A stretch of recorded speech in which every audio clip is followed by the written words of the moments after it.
Bueno, muy buenas tardes a todos. Vamos a iniciar y a continuar con los talleres que estamos haciendo, que es más una introducción que profundización en todo. Pues como ya lo habíamos dicho, la idea aquí es como sensibilizar un poco hacia este tema de las habilidades blandas. Eh, Voy a compartir la pantalla.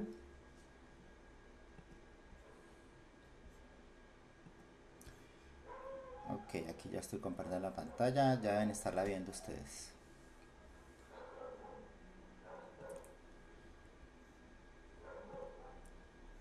Sí la están viendo, ¿cierto?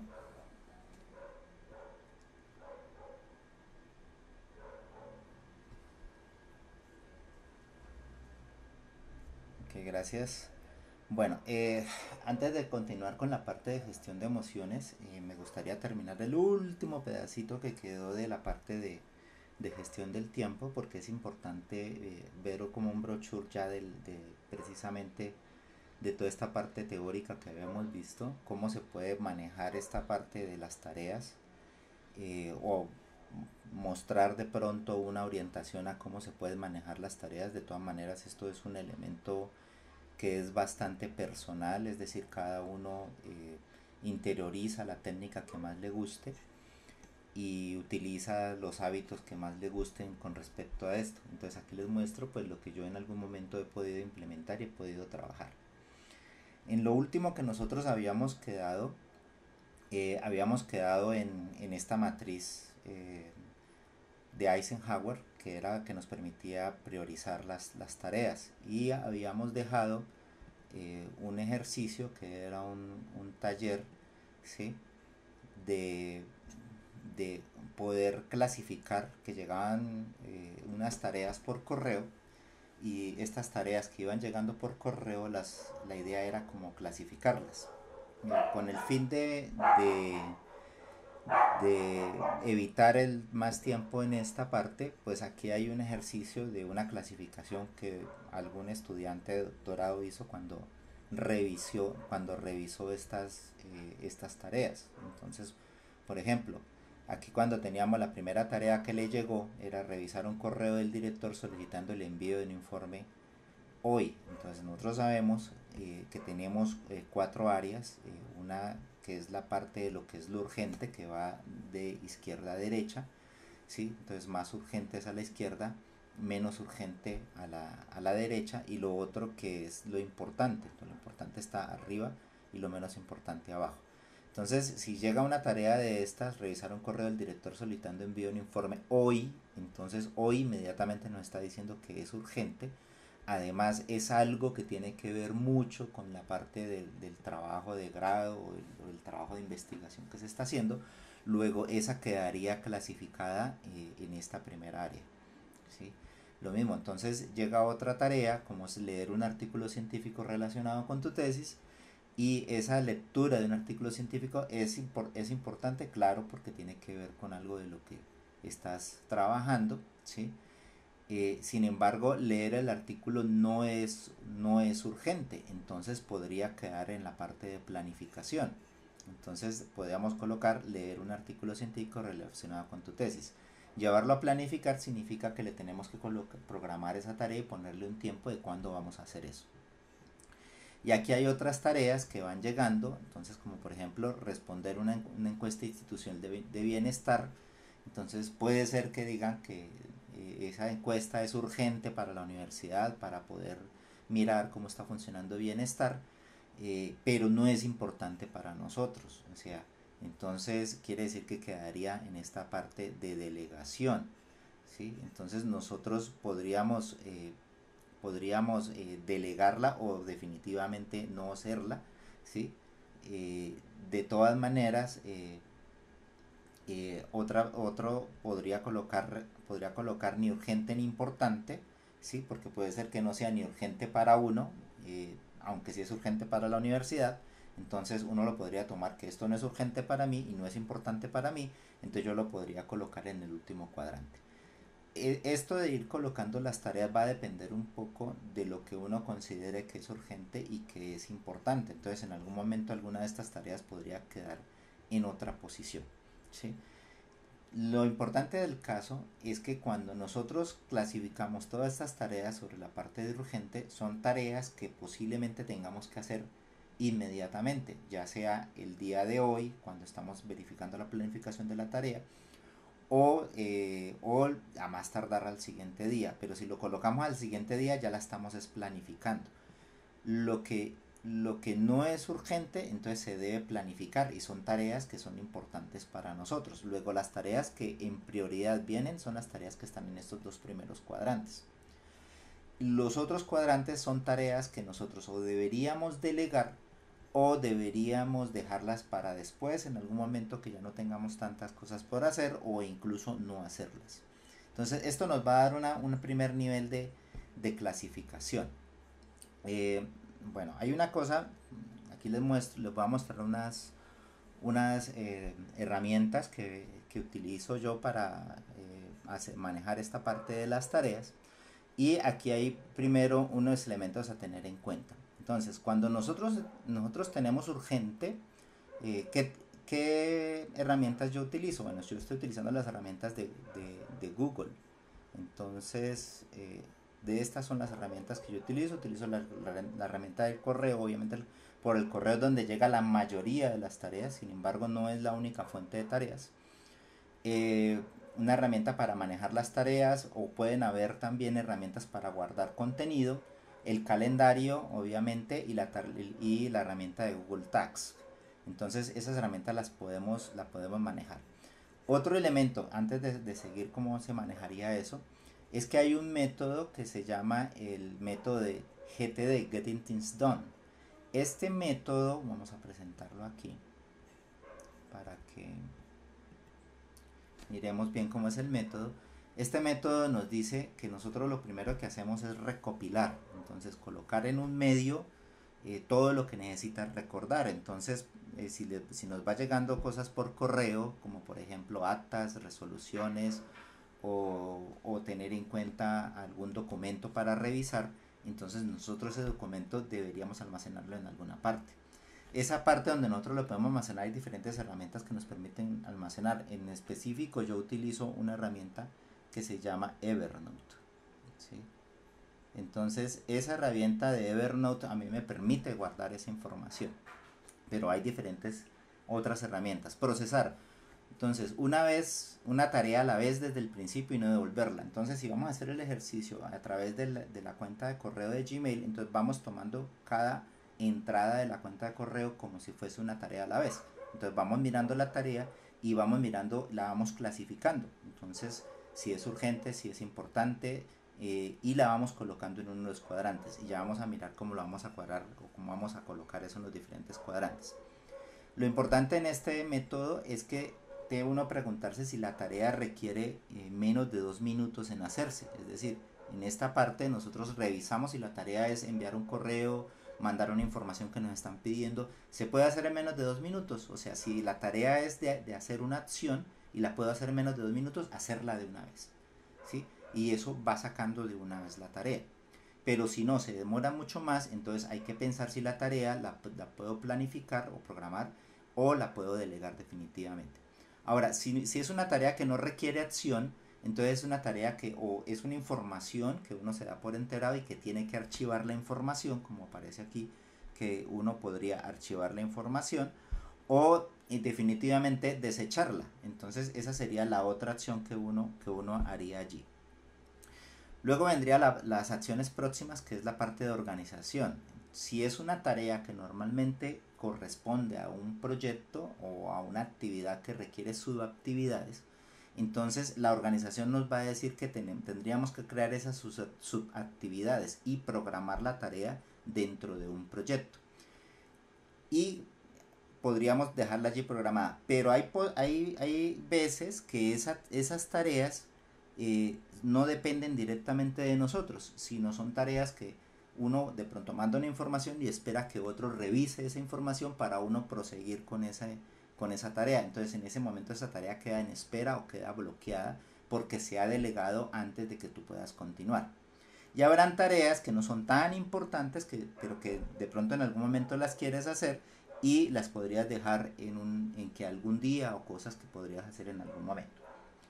La parte de revisar, entonces, es que todos los días, eso toca unirlo con la parte de los hábitos.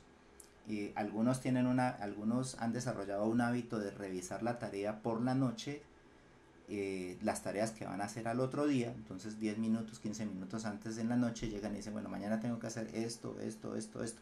El medio que utilicen puede ser variado. Algunos utilizan una libreta, una agenda física, otros utilizan un blog de notas, otros utilizan herramientas un poquito más especializadas como las que yo he utilizado, que son las herramientas de manejo de tareas. Y o la otra es 10 minutos o 20 minutos al iniciar el día, en un momento revisar las tareas que se van a hacer en el día. Entonces, lo importante es revisar todas esas listas de tareas, ¿sí? Revisar esas listas de tareas todos los días y mirar cuáles son las que voy a hacer en el día. Las que ya fueron programadas, pues van a aparecer para ese día. Y ya lo que tendría que mirar es cuál es la tarea que voy a hacer primero. Según lo que habíamos visto nosotros antes, la tarea que yo debería hacer primero deberían ser las tareas de alta prioridad. Y las tareas de alta prioridad normalmente son las tareas elefante, las tareas que son urgentes, importantes, o incluso son tareas que tienen muchísimo tiempo para poderlas desarrollar.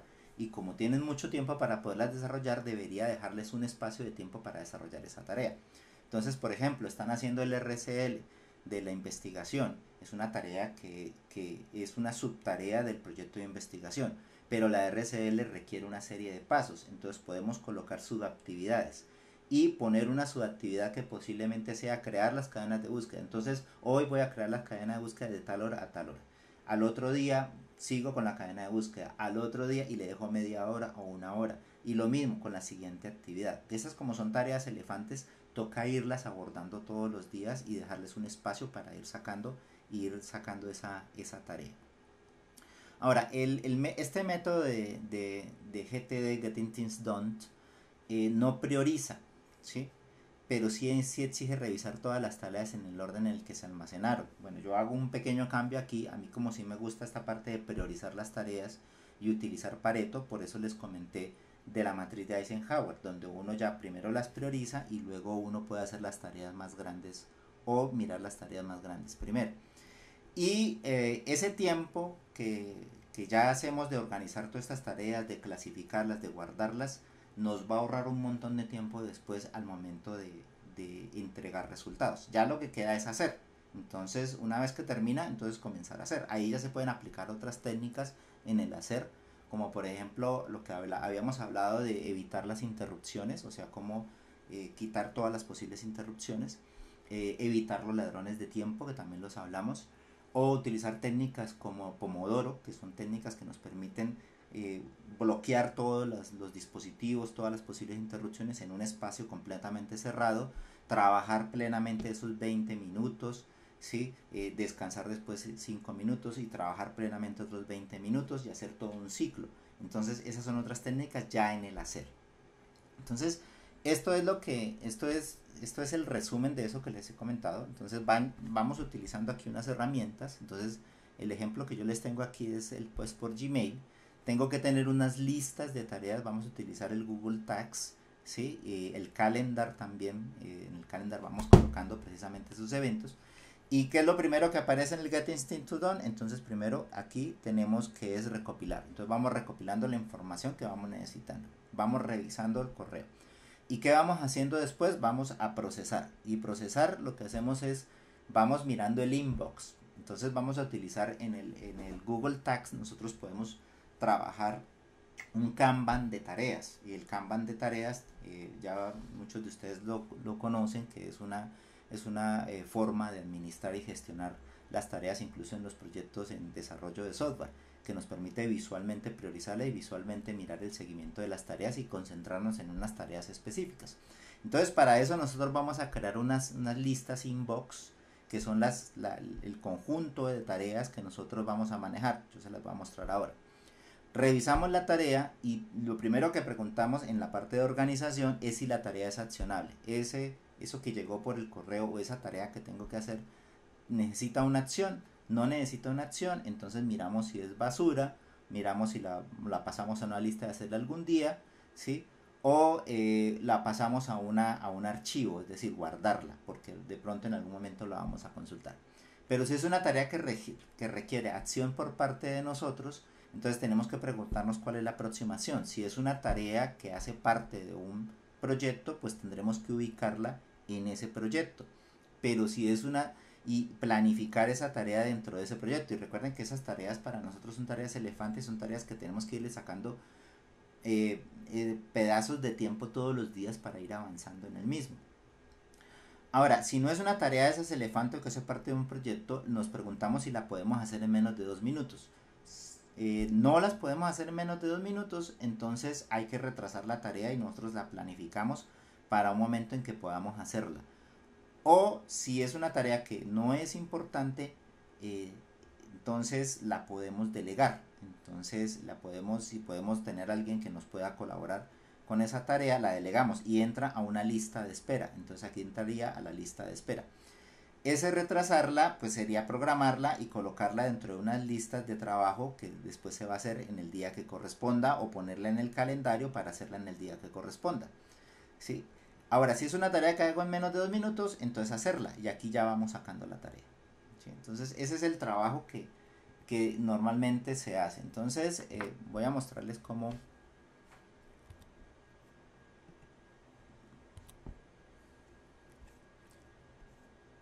y voy a mostrarles aquí con el correo personal las tareas que yo tengo hoy. Entonces aquí tenemos las tareas recibidos. Tengo en este momento tengo 29 correos, ¿sí? Entonces miremos. Entonces aquí son los correos que ya han llegado. Entonces a mí me gusta organizarlo primero por los correos que no han sido leídos, ¿sí? Entonces, bueno, aquí estaba haciendo el ejercicio de mandarme los correos del ejercicio que les estaba mandando a ustedes, ¿sí? Pero tengo que crear unas listas primero. Entonces, si ustedes se dan cuenta, aquí en esta parte les aparece algo que se llama task. Entonces, ustedes abren aquí esta parte de task y ustedes pueden trabajar desde aquí, pero podemos abrir el Kanban de tareas. Entonces, le podemos dar aquí para ir al Kanban de tareas. Entonces, una vez que nosotros llegamos aquí al Kanban de tareas, yo personalmente he organizado así, ustedes pueden organizarlo como mejor les parezca. Pues yo tengo una lista de inbox, que serían todas las tareas que voy colocando allí, que no la he clasificado si es una tarea de índole personal o una tarea de índole de trabajo. Entonces esas tareas, si no la he clasificado, pues normalmente las voy recogiendo aquí, o una tarea que va saliendo la voy colocando y la voy colocando aquí. Y después lo que voy haciendo es verificar si esta tarea que está aquí va en una de las siguientes listas de entrada, ¿sí? Y aquí van apareciendo las tareas que están por hacer. Incluso aquí mira que está apareciendo las tareas en las cuales estoy retrasado, ¿sí? En las cuales todavía no. Bueno, esta sí ya la hice. Por ejemplo, correo de estudiantes para absorber postulados del proyecto Success. Incluso esta tarea es una tarea de proyecto. Como es una tarea de proyecto, yo tengo un Kanban de proyecto acá. Entonces aquí la mandé para el proyecto. Y aquí tengo el proyecto Success. Esta tarea yo la hice, ya esta mañana la terminé de hacer, pero tenía varias subtareas, ¿sí? Entonces como ya la terminé de hacer, pues yo le digo completada. Y todas las tareas que se van completando, pues van quedando allí guardadas, ¿sí? Estas son la lista que les comenté que era algún día, ¿sí? Informe, proyecto prototipo, solicitud de productos a la vicerrectoría, hacer el acta de cierre proyecto. Bueno, eso no debería estar así, pero son tareas que yo, depende de lo que uno piense, si lo puede hacer, no dejarlo ya prioritario. Bueno, aquí hay esto ya es de eventos, esto es de eventos y revistas, esto ya no entra acá. Estos son recordatorios, también yo podría quitarlo de acá, ¿sí? Y este sería el de hábitos diarios. Bueno, esto también lo puedo quitar de acá. Ya. Estas son las delegadas, las que han quedado delegadas y que cuando una vez las terminen, pues las puedo volver a colocar dentro del inbox. Y aquí dentro del inbox, aquí vamos viendo las tareas que nosotros podemos ir sacando. Podemos ir sacando en el día, y aquí van apareciendo las que están completadas. Entonces, por ejemplo, aquí hay 281 completadas, aquí hay 9 completadas y aquí hay 24 completadas. Entonces, una vez que nosotros hemos organizado ya la lista de tareas, entonces yo puedo acceder a las diferentes listas que yo tengo acá, ¿cierto? Entonces yo comienzo a mirar Entonces vamos a mirar cómo dice el Getting Things. Entonces él me dice qué es lo primero que yo tengo que hacer, revisar la tarea, ¿sí? Revisar de lo que está en la lista. Bueno, entonces tenemos que pasarla primero a la lista. Entonces, por ejemplo, este dice IIoTAS presente su, su paper. Bueno, entonces para mí esta ni siquiera ni es urgente ni es importante para mí, entonces yo la elimino inmediatamente, ¿sí? Esta, por ejemplo, un chico me está mandando la información que tiene que ver con una carta de motivación y currículum. Esto es del proyecto Success. Entonces, como esto es del proyecto Success, entonces yo lo que hago aquí es irme aquí, irme al proyecto Success y luego me voy aquí y le digo añadir la tarea, ¿sí? Entonces añado la tarea. Ahora recordemos que aquí lo que está diciendo es, esta tarea requiere acción, es necesario hacer una acción o no es necesario hacer una acción. Entonces en este caso es una información que nosotros necesitamos para poder verificar la información del chico, pero no la necesito hacer ya. Es decir, en este caso es una tarea que hace parte, sí requiere una acción, pero hace parte de un proyecto. Luego entonces tengo que programarla. Entonces, ¿para cuándo la voy a programar? Bueno, resulta que mañana yo tengo una reunión a las 2 de la tarde para poder revisar esto.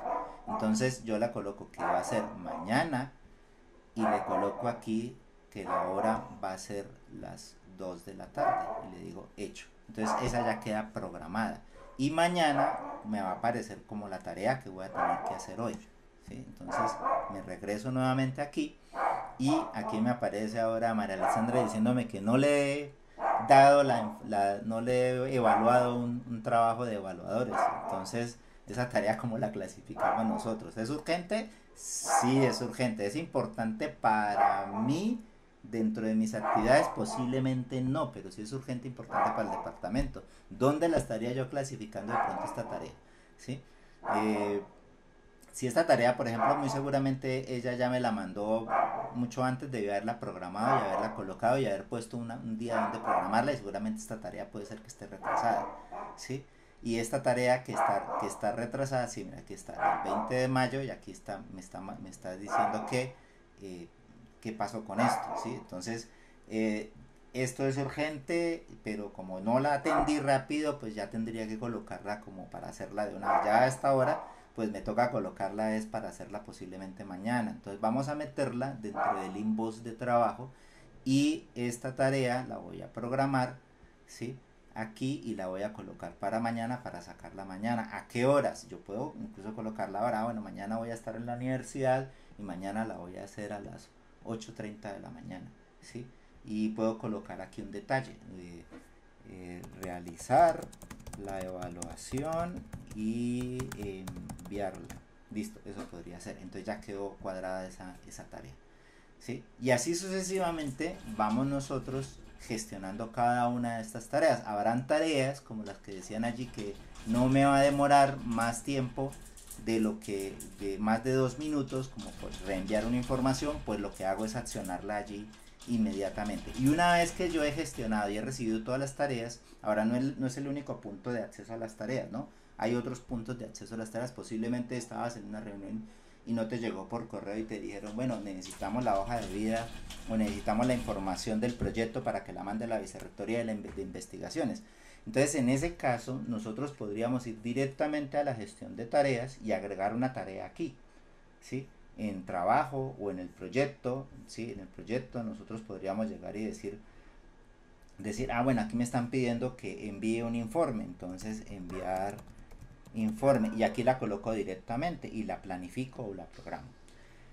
Hay aplicaciones que se conectan a ese Google. Hay una aplicación que se llama GTAS Pro, ¿sí? Estas aplicaciones me permiten conectarme a las cuentas y traerme las tareas incluso de diferentes cuentas, y esas aplicaciones me permiten gestionar también las tareas desde, eh, desde una aplicación. Esta aplicación también tiene su aplicación en móvil, entonces a mí me estarían apareciendo en el móvil pues esas tareas, esas alertas y todo lo que tengo que hacer. Entonces, ¿qué pasa? El día de mañana, por la mañana, por ejemplo, una vez que yo reviso todos los correos y reviso todas las tareas, y digamos que yo ya clasifiqué todas estas tareas, entonces ¿cuáles son las importantes y cuáles son las urgentes? Pues hay una manera nosotros de hacerlo. Entonces, primero, aquí nosotros tenemos una marquita que dice que este es un mensaje importante. Eso es porque nosotros le tenemos una configuración al Gmail para decir, para que él de una manera inteligente clasifique si ese correo es importante. Entonces, normalmente los correos de la jefatura uno los responde rápidamente o los gestiona rápidamente, entonces lo clasifica como importante. Pero nosotros podríamos colocar cierto correo como importante porque es importante para que quede clasificada como importante, ¿no? ¿Y cómo clasificaríamos nosotros que es urgente? Pues las que son urgentes van a ser las que están en el inbox, lo que tenemos que sacar en el inbox personal y en el inbox de trabajo. Entonces, si yo tengo en este inbox de trabajo, tengo que sacar la tarea que me acabó de llegar de Alexandra, de la parte de citación, reunión presencial, entrega tarjetas y módulos, donde quedó esa tarea, la asignación de valor, esta, ¿sí? Entonces esta es urgente, entonces yo la coloco aquí, ¿sí?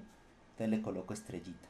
Entonces con eso yo sé si la tarea es importante y es urgente, ¿cierto? Además, entonces es esto lo que estoy colocando acá. Si es urgente se clasifica como una estrella. Una tarea de una estrella va a una de las listas inbox, ¿sí? O se planifica por no ser urgente. Planificar significa pasarla a la lista de proyecto con fecha posterior a la cual se realizará la misma. Importante se clasifica como una tarea que se le asigna una fecha para ser realizada. Ahora, si es un urgente importante, estarán en las listas inbox, ¿sí? Que son las que se tienen que hacer hoy. Si es importante pero no urgente, se encuentra en las inbox, pero se encuentra, es para realizarse en una fecha posterior. Y si es urgente pero no es importante, son tareas en las que se busca delegar o las que se pasan a la lista de delegadas o que se colocan para hacerla algún día. Y si es ni urgente ni importante, pues hasta las borramos, las eliminamos o las dejamos en la lista de algún día. Entonces, esta es la manera de colocar a Eisenhower un poco con lo que nosotros estamos manejando, combinado con la metodología Getting Things to Done. Entonces, en la mañana, una vez que has clasificado las tareas, entonces ya le colocas las prioridades, entonces ya tú comienzas a decir, ah, bueno, listo, la primera tarea es esta, y yo son las 8:30 de la mañana, voy a activar Pomodoro y voy a trabajar sobre esta tarea, la hago. ¿Cuál es la siguiente tarea? La siguiente tarea que tenga fecha acá. Termino la tarea, le doy clic acá y voy sacando la tarea, voy sacando la tarea y voy sacando la tarea. Entonces, esta era una de las cosas que yo quería de pronto mostrarles, que con las mismas herramientas que nosotros tenemos allí, podemos gestionar nuestras tareas. No sé si de pronto hay alguna pregunta de esta parte que les acabé de mostrar.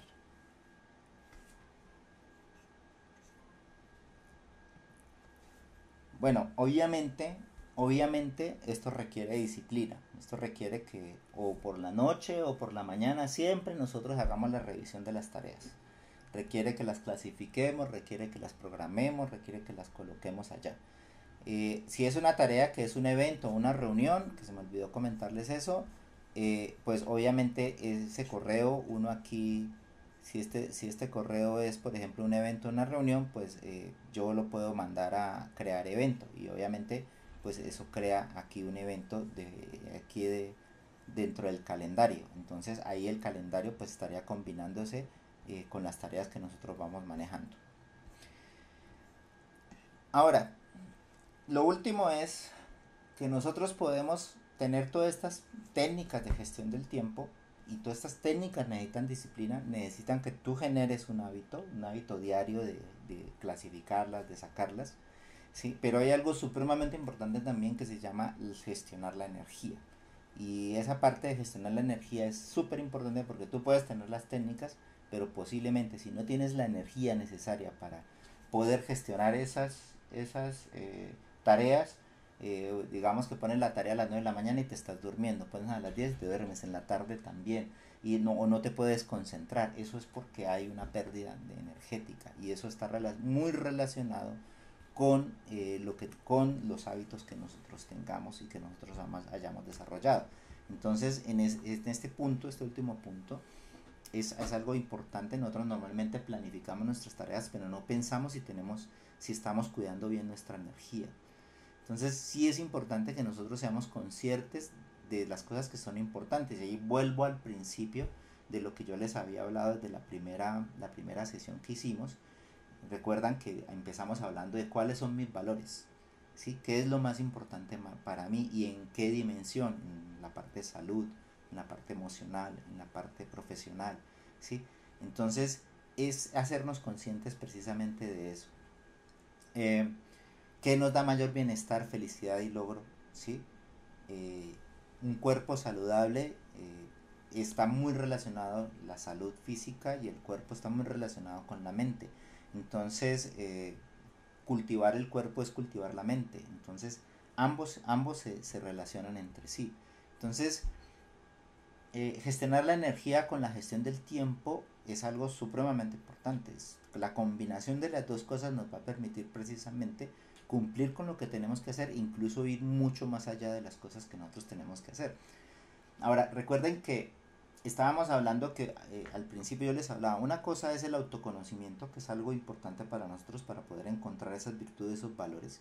Y otra cosa es el concepto que tú tienes de felicidad y el concepto de éxito. El concepto de éxito va muy relacionado con tu profesión, va muy relacionado con tu maestría, con tu doctorado, con lo que tú quieres hacer, con tu emprendimiento, con lo que te va a dar esos recursos para vivir la abundancia. Y la felicidad es ese posicionamiento mental que tú tienes ante la vida para poder disfrutar de todo lo que sucede, de lo que te sucede, tanto lo bueno como lo malo. Son los dos elementos, ¿sí? Entonces, gestionar estas dos cosas, ahí que solamente mostré tareas que tienen que ver con la universidad, pero si ustedes se dieron cuenta que había una lista de personal, ahí hay tareas que uno coloca en su vida personal. Entonces en su vida personal habrán cosas de emprendimiento, habrán cosas de compartir con su familia, habrán cosas de cuándo planificas tus vacaciones, habrán cosas de cuándo haces ejercicio. Entonces eso ya tiene que ver mucho con esa otra parte. Entonces, por ejemplo, yo oculté algo aquí que en la gestión de tareas, que era la parte de hábitos. Y esa parte de hábitos diarios, esta es la de acá, hábitos diarios, ¿sí? Son hábitos, por ejemplo, hábitos para la aceptación. Entonces, estos hábitos para la aceptación son hábitos, aquí hay un montón, yo no realizo todos estos, pero es un recordatorio de los que yo puedo hacer para cultivar la aceptación, ¿sí? Yo podría respirar profundo, reconocer cómo me siento sin juzgarme, ¿sí? Podría escribir una lista de cosas que no puedes controlar y dejarlas, ¿sí? Etcétera. Entonces, aquí hay una lista de hábitos y tú puedes colocar una lista de tus propios hábitos, ¿sí? Para que te recuerden de lo que puedes hacer. Y estos hábitos incluso los puedes meter dentro de las actividades de la vida diaria. Por ejemplo, aquí deben haber unos que son los del agradecimiento. Y es lo primero que yo hago en la mañana, ¿sí? En la mañana agradecer al despertar. Entonces, por ejemplo, bueno, realmente esto es todo con agradecimiento. Entonces, esto al despertar yo puedo llegar a decir, hoy agradezco por despertar con vida y tener una nueva oportunidad. Gracias Dios por este cuerpo que me sostiene, me permite vivir, agradezco el agua, el aire, todo lo que... Entonces, el amanecer agradeciendo es algo muy importante porque te da de una vez una sensación de bienestar, ¿sí? Y ahí hay otra serie de hábitos que están muy relacionados con la parte de las virtudes y con la parte de los valores y con la parte del concepto que tú tienes de felicidad. Entonces, aquí en esta parte de gestión del tiempo y gestionar la energía es para meter todos esos hábitos, ¿sí? Pero la energía es supremamente importante porque nosotros comenzamos como con una batería, ¿sí? En la mañana, y eso si dormimos bien, si generamos unos hábitos que nos permitieron dormir correctamente y recargar energías, vamos a tener la batería cargada, ¿sí? Y en el transcurso del día vamos gastándola y por la noche se supone que tenemos que dormir para volver a cargar esa batería. Sin embargo, nosotros tenemos algunos hábitos o algunas situaciones que hacen que esa batería se desgaste, que esa batería no se cargue correctamente, que no dormiste bien. Entonces hay muchas cosas que hacen que esa energía no se maneje correctamente. Entonces nosotros debemos cuidar también esos hábitos o esos elementos para poder cuidar esa energía. Entonces debemos observarnos y escucharnos constantemente para mirar si vale la pena gastar nuestra energía en algo o no. Entonces ahí hay unos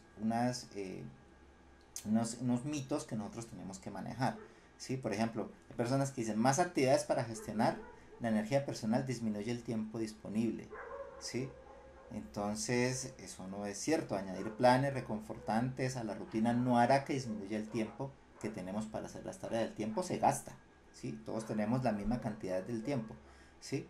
No, que tengo que hacer esto. Ahí viene mucho lo que hablamos de algún momento de la procrastinación, ¿no? Tengo que hacer esto, pero ahorita me siento un poco cansado. Entonces, como me siento cansado, voy a ver una serie de Netflix que son 45 minutos y ahí descanso.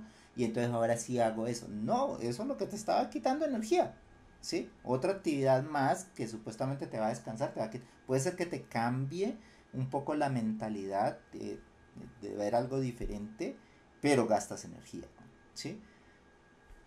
Para mantener la energía debo hacer menor esfuerzo posible en las tareas. No es cierto, la gestión de la energía personal se trata de seguir ciertos pasos para lograr la optimización, ¿sí? No es hacer el menor esfuerzo, porque antes por el contrario, se tiene que hacer el esfuerzo necesario y suficiente para que la tarea salga muy bien, ¿sí?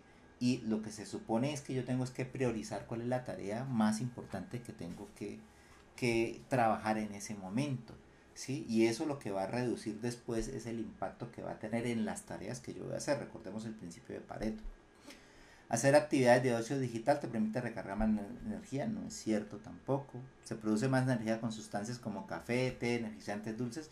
Bueno, sí, estos energizantes sí activan, suben un poco el cortisol y se activan el sistema nervioso, si estás en el sentido de que si estás un poco cansado te activa, ¿sí? Pero eso es un subidón que uno hace, ¿sí? Entonces hace un subidón de energía en el momento, pero después baja y cuando baja más fuerte. Luego, no estoy diciendo que sea malo tomar café, pero de por sí nosotros somos muy cafeteros, ¿sí? Sino que hay ciertos niveles y ciertas formas de tomar, o sea, por ahí en algunos estudios hablan de que uno no debería tomar más de 3 o 4 tazas de café al día y que ya en la tarde uno no debería tomar café porque el café puede durar entre 8 a 10 horas. Entonces ya si tú tomas café en la tarde, pues te estás exponiendo a que a las 10 de la noche todavía no te dé sueño. ¿Ves? De ahí van pasando diferentes cosas. Hay los ladrones de energía, por ejemplo. No sé si les ha pasado que hay personas que están en modo queja. Que tú estás allí y llegan y se quejan del tráfico, se quejan del político, se quejan de que está haciendo mucho sol y que estamos con calor, que se quejan de que al otro día está haciendo mucho frío, que está lloviendo mucho. Entonces, esas personas que viven quejándose de todo y personas que no te nutren lo que te están sacando energía, interactuar con este tipo de personas te quita energía, ¿sí? Eh, entonces tenemos nosotros que evitar ese tipo de personas que nos van quitando esa energía, ¿sí? Eh, Cuando estamos hablando de las promesas pendientes, que tú haces promesas de que vas a hacer algo y no lo haces, pues también eso te va a quitar energía. Entonces hay que saber a qué le vamos a generar o qué vamos a crear esa energía. Las cuentas claras, eh, es decir, con respecto a la parte del dinero, a la gestión de las propias tareas en la casa, que las cosas estén bien definidas y que no en todo momento tú estés peleando por eso. Entonces también hay que hacer una organización incluso en la parte financiera, porque eso te va a quitar también energía si no sabes manejar la parte financiera. Hay una serie de hábitos que van a estar relacionados precisamente con todos estos elementos. Hay otros ladrones de energía, como no escuchar nuestros intereses, es decir, nosotros estar al servicio solamente de los demás y de pronto en algún momento no saber decir que no, eso lo habíamos hablado en algún momento, no descansar ni actuar, el desorden, también habíamos hablado en algún momento de las 5 S que iban como organizar el espacio, mantenerlo organizado, clasificar todo para poderlo encontrar nuevamente en el mismo puesto, eso quita energía si no se cuida. El cuidado de la salud también quita energía. Si vivimos enfermos con colesterol alto o con dolor de cabeza por tener malos hábitos de salud, pues eso también va quitando energía. Las situaciones difíciles, y es lo que vamos a hablar ahora después de que termine esto, que es la parte de gestión de emociones. No saber cómo gestionar una emoción nos puede llevar a gastar mucha energía, y hay emociones que nos quitan demasiada energía, sobre todo las emociones negativas. De por sí existen más emociones negativas que positivas, y en el diccionario siempre vamos a encontrar más palabras negativas de emociones negativas que positivas. No aceptar las cosas que no tengo, que no están en mis manos, ¿sí?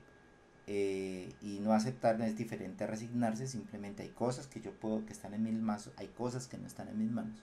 No perdonar ni perdonarse, eso es algo importantísimo, ¿sí? Mantener el odio hacia otra persona, las personas que mantienen un odio hacia otra persona y que todos los días van a la universidad y ven a esa persona y es que este man lo odio y es que este man no sé qué, ahí está gastando energía, y el otro man está tranquilo tomándose un cafecito, hablando lo más de bien, y el que está gastando energía odiando es la otra persona. Entonces ahí estamos hablando de hábitos que nos van quitando esa energía. Entonces, ¿qué actividad nosotros podemos seguir para gestionar esta energía? Obviamente lo que hemos hablado: priorizar las tareas, un buen descanso y sueño. Para las personas adultas se supone que debería ser entre 7 a 8 horas, ¿sí? Eh, Más o menos el sueño. Una alimentación saludable, todos lo sabemos y lo hemos escuchado, y hoy en día que tenemos acceso a internet y a toda la información, sabemos que la alimentación, hay comidas procesadas, que hay que hacer un balance de bastantes verduras, de proteínas, ¿sí? Y de carbohidratos, y saber cuándo y cómo y qué tanto comer. El ejercicio regular, ¿sí? Cómo gestionar el estrés, como hace parte de gestionar estas tareas. Sabemos que el estrés no nos lo vamos a quitar nunca, pero sabemos que nosotros podemos gestionar ese estrés para llegar a ese punto óptimo, que el estrés nos motive a desarrollar la tarea, pero no tanto como para desanimarlos. Importantísimo saber poner límites, el saber decir no. Muchos de nosotros, yo eso lo sufrí mucho tiempo, y he venido aprendiendo saber cuándo decir no, ¿sí? Porque así digan las personas que no, que tú no ayudas, que no colaboras. No, si tú ayudas y colaboras, pero hay veces que son cosas que no deberías hacer tú, son cosas que no deberías solucionar tú, y hay que saber decir no, ¿sí? Tener unos espacios para diferentes, con la familia, espacios de calidad que pueda recargar, para que pueda tener esas emociones, eh, ya de amor, de aceptación. Y obviamente parte de lo que estamos viendo nosotros, que es la planificación estratégica en todas las dimensiones que nosotros tenemos, ¿sí? Clave, aprender a tomar decisiones, ¿sí? Muchas veces, para nosotros saber cómo tomar una decisión, muchas veces tomamos las decisiones desde el punto de vista más emocional, ¿sí? Que desde el punto de vista racional, y debe haber un balance entre los dos. Ustedes pueden bajar después las diapositivas, y ahí ustedes van a encontrar una conferencia de un coach que sabe sobre esta parte, y habla sobre cómo tomar correctamente esas decisiones, de Sergio Fernández. Sergio Fernández es uno de los que más ha trabajado en esta parte de crecimiento y desarrollo personal, y sobre todo en la parte de emprendimiento. Entonces, y hay otras lecturas, que hay lecturas recomendadas que nosotros podemos mirar. Hay varias habilidades blandas versus hábitos de gestión del tiempo del investigador, que están completamente relacionadas. Entonces aquí ya hay una relación de esos hábitos. Entonces nosotros podemos mirar qué hábitos nosotros podemos incorporar. Los que yo haga son mis hábitos, son los que me funcionan a mí, no necesariamente le funcionan a los demás. Esto es un proceso de descubrimiento, en el que tú dices, bueno, yo voy a desarrollar la planificación del tiempo. ¿Qué hábitos? Bueno, tengo que definir metas, ¿sí? Tengo que desmenuzar el tiempo. Todo eso lo vimos en esta parte de gestión del tiempo, ¿sí? Puede ser que me sirva bien el GTD para manejar las tareas, pero puede ser que no. Puede ser que me sirva mejor priorizar, o puede ser que me sirva simplemente tomar una libreta y tomar apuntes. Entonces cada uno va a tener la forma de resolverlo. La cuestión es que tú generes un hábito que te permite planificar correctamente el tiempo, y que cuando estamos hablando de hábito, que lo hagas todos los días, para que te permita cumplir con todo lo que tienes asignado. Gestionar las emociones, que es la otra parte del curso que comenzamos ahora. Y autoconocimiento, liderazgo, negociación, ética y hábitos complementarios. Entonces esos son elementos que nosotros podemos allí explorar. Bueno, aquí ya termina toda esta parte de gestión del tiempo, sé que me pasé en el tiempo, pero bueno, es la primera vez que estoy presentando esto de manera formal ante ya otros colegas y estudiantes. Ya lo había hecho en otros cursos y ya sabía que me demoraba un poquito más, pero yo espero que esto haya sido una abrebocas para ustedes. No sé si de pronto hay alguna pregunta antes de continuar con la otra parte de gestión de emociones.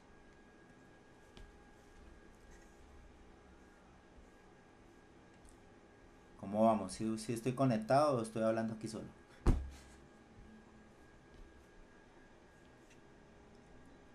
Vamos bien, Miguel. Ah, bueno, Gracias. gracias. Gracias por la Aquí estamos, realimentación. aquí estamos. Gracias. Sí. Bueno, esta parte, gestión de emociones. Aquí hay varias cosas interesantes. Como les digo, esto es una abrebocas, no es todo, ¿sí? Espero que esto les sirva como para que ustedes puedan profundizar un poquito más en esto, en esta parte de la gestión de emociones. Entonces vamos a ver primero cuál es el concepto que nosotros tenemos de emoción. Pero a mí me gusta un poema que se llama, un poema de Rumi, y este poema es muy bonito porque es precisamente como nosotros tenemos nuestras emociones todos los días. El poema dice: el ser humano es una casa de huéspedes. Cada mañana un nuevo recién llegado. Una alegría, una tristeza, una maldad. Cierta conciencia momentánea llega como un visitante inesperado. Dales la bienvenida y recíbelos a todos, incluso si fuera una muchedumbre de lamentos que vacían tu casa con violencia. Aún así, trata a cada huésped con honor. Puede estar creándote el espacio para un nuevo deleite. Al pensamiento oscuro, a la vergüenza, a la malicia, recíbelos en la puerta riendo e invitándolos a entrar. Sea agradecido con quien quiera que venga, porque cada uno ha sido enviado como un guía del más allá.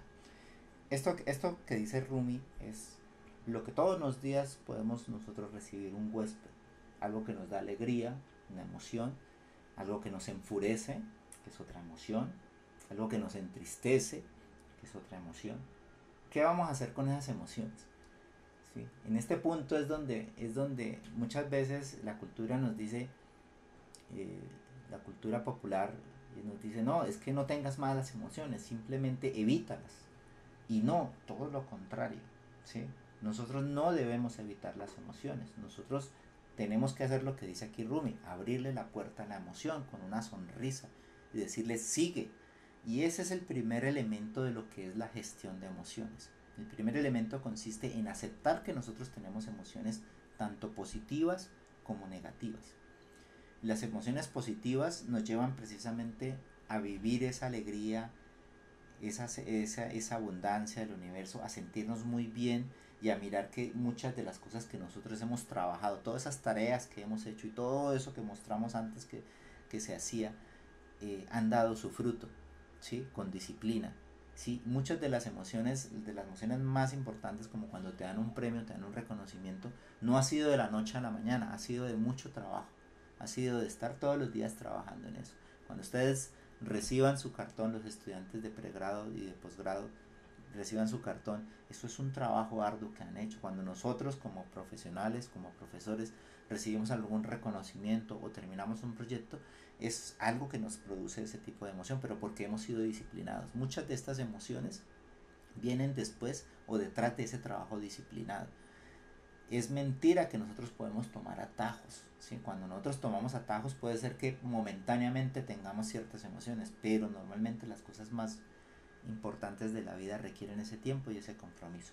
A las emociones negativas tenemos que saberlas gestionar, también tenemos que recibirlas y mirar qué vamos a aprender, qué estamos aprendiendo de esa emoción. ¿Por qué tengo rabia con esa persona? ¿Sí? No simplemente, me dio rabia y ya veo la persona y me da rabia. O sea, hay que hacerse esa pregunta, o sea, ¿por qué me da rabia? ¿Sí? Hay algo detrás que me está generando rabia, es decir, soy yo el que estoy generando la rabia. No es ni cuando hablan cuando hablan de personas tóxicas, por ejemplo, que es un término muy común. ¿Sí? No es que la persona sea tóxica, o sea, no es que lleva una toxina y cuando te toca entonces tú te infectas, no, es que la persona tóxica te produce sentimientos tóxicos a ti. Y esa persona tóxica que te produce sentimientos tóxicos a ti, no necesariamente le produce sentimientos tóxicos a otra persona. Con las mismas acciones, con las mismas situaciones, pero no le va a producir ese sentimiento. Entonces tú eres el que genera eso, esa toxicidad dentro de ti mismo. Y muy bien dicho la parte de toxicidad, porque tú generas una serie de hormonas y de químicos en tu cuerpo que dañan tu cuerpo. ¿Sí? Vamos a ver más adelante cómo las diferentes emociones pueden incluso dañar tu cuerpo. Y cómo ya la ciencia ha avanzado a un punto en el que ya incluso hay investigaciones que están relacionando las emociones con las enfermedades, ¿sí?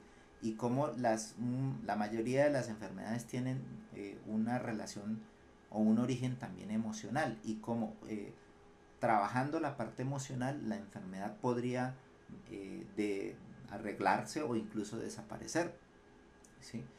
Y ya se han hecho bastantes trabajos en que que el cuerpo y la mente y las emociones están completamente relacionadas unas con otras. ¿Listo?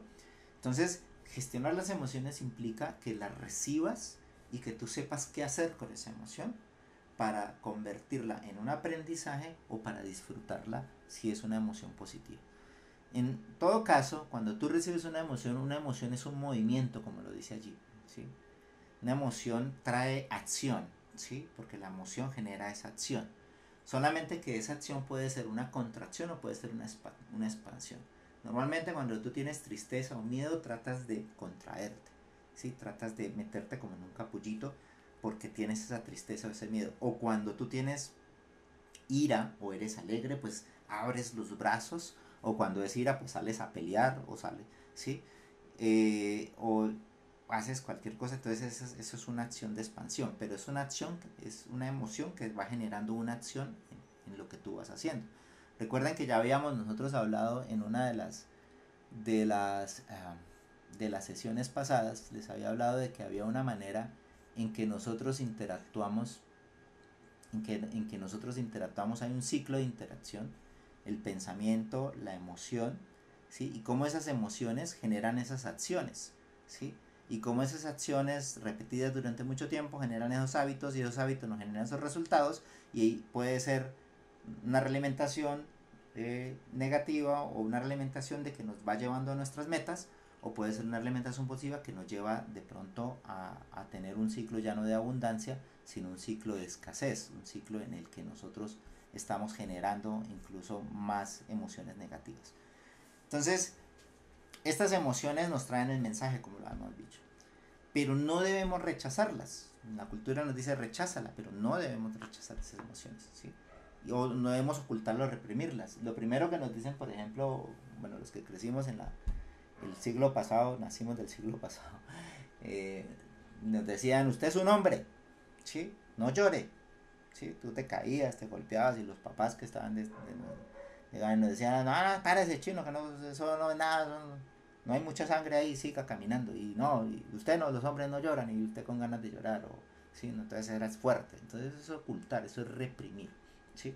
Y cuando tú ocultas y reprimes, esa emoción queda guardada en el cuerpo, queda guardada en el subconsciente, y después muchas de las cosas que tú vas a hacer en la vida, en la parte relacional, en la parte de trabajo, se van a reflejar allí.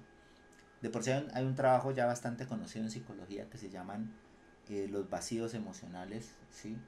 Eh, y los vacíos, los abandonos los llaman, los abandonos del padre y los abandonos de la madre, ¿sí? Cuando los niños son abandonados físicamente o emocionalmente, ¿sí? Y esos abandonos van generando ciertas personalidades, y esas personalidades después se ven reflejadas en la pareja, con las parejas que las personas tenemos, se ven reflejadas en el trabajo y se ven reflejadas en todas nuestras acciones. O sea, la gestión de emociones es supremamente importante porque afecta también lo racional, afecta también lo profesional, afecta tu vida, ¿sí? Si no gestionas correctamente las emociones, pues entonces vas a afectar las otras áreas, y vas a generar ciclos son de escasez.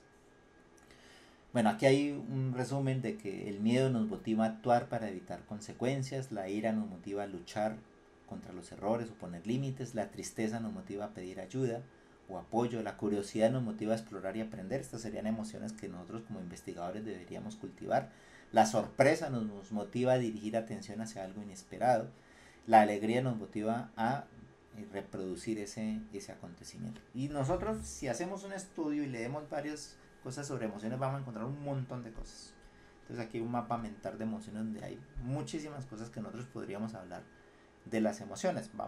No las voy a explicar, pero vamos a entrar en algunas cosas aquí. Bueno, para el proceso de gestión de emociones, ¿sí? Se habla de 4 pasos que nosotros podemos hacer para gestionar las emociones, ¿sí?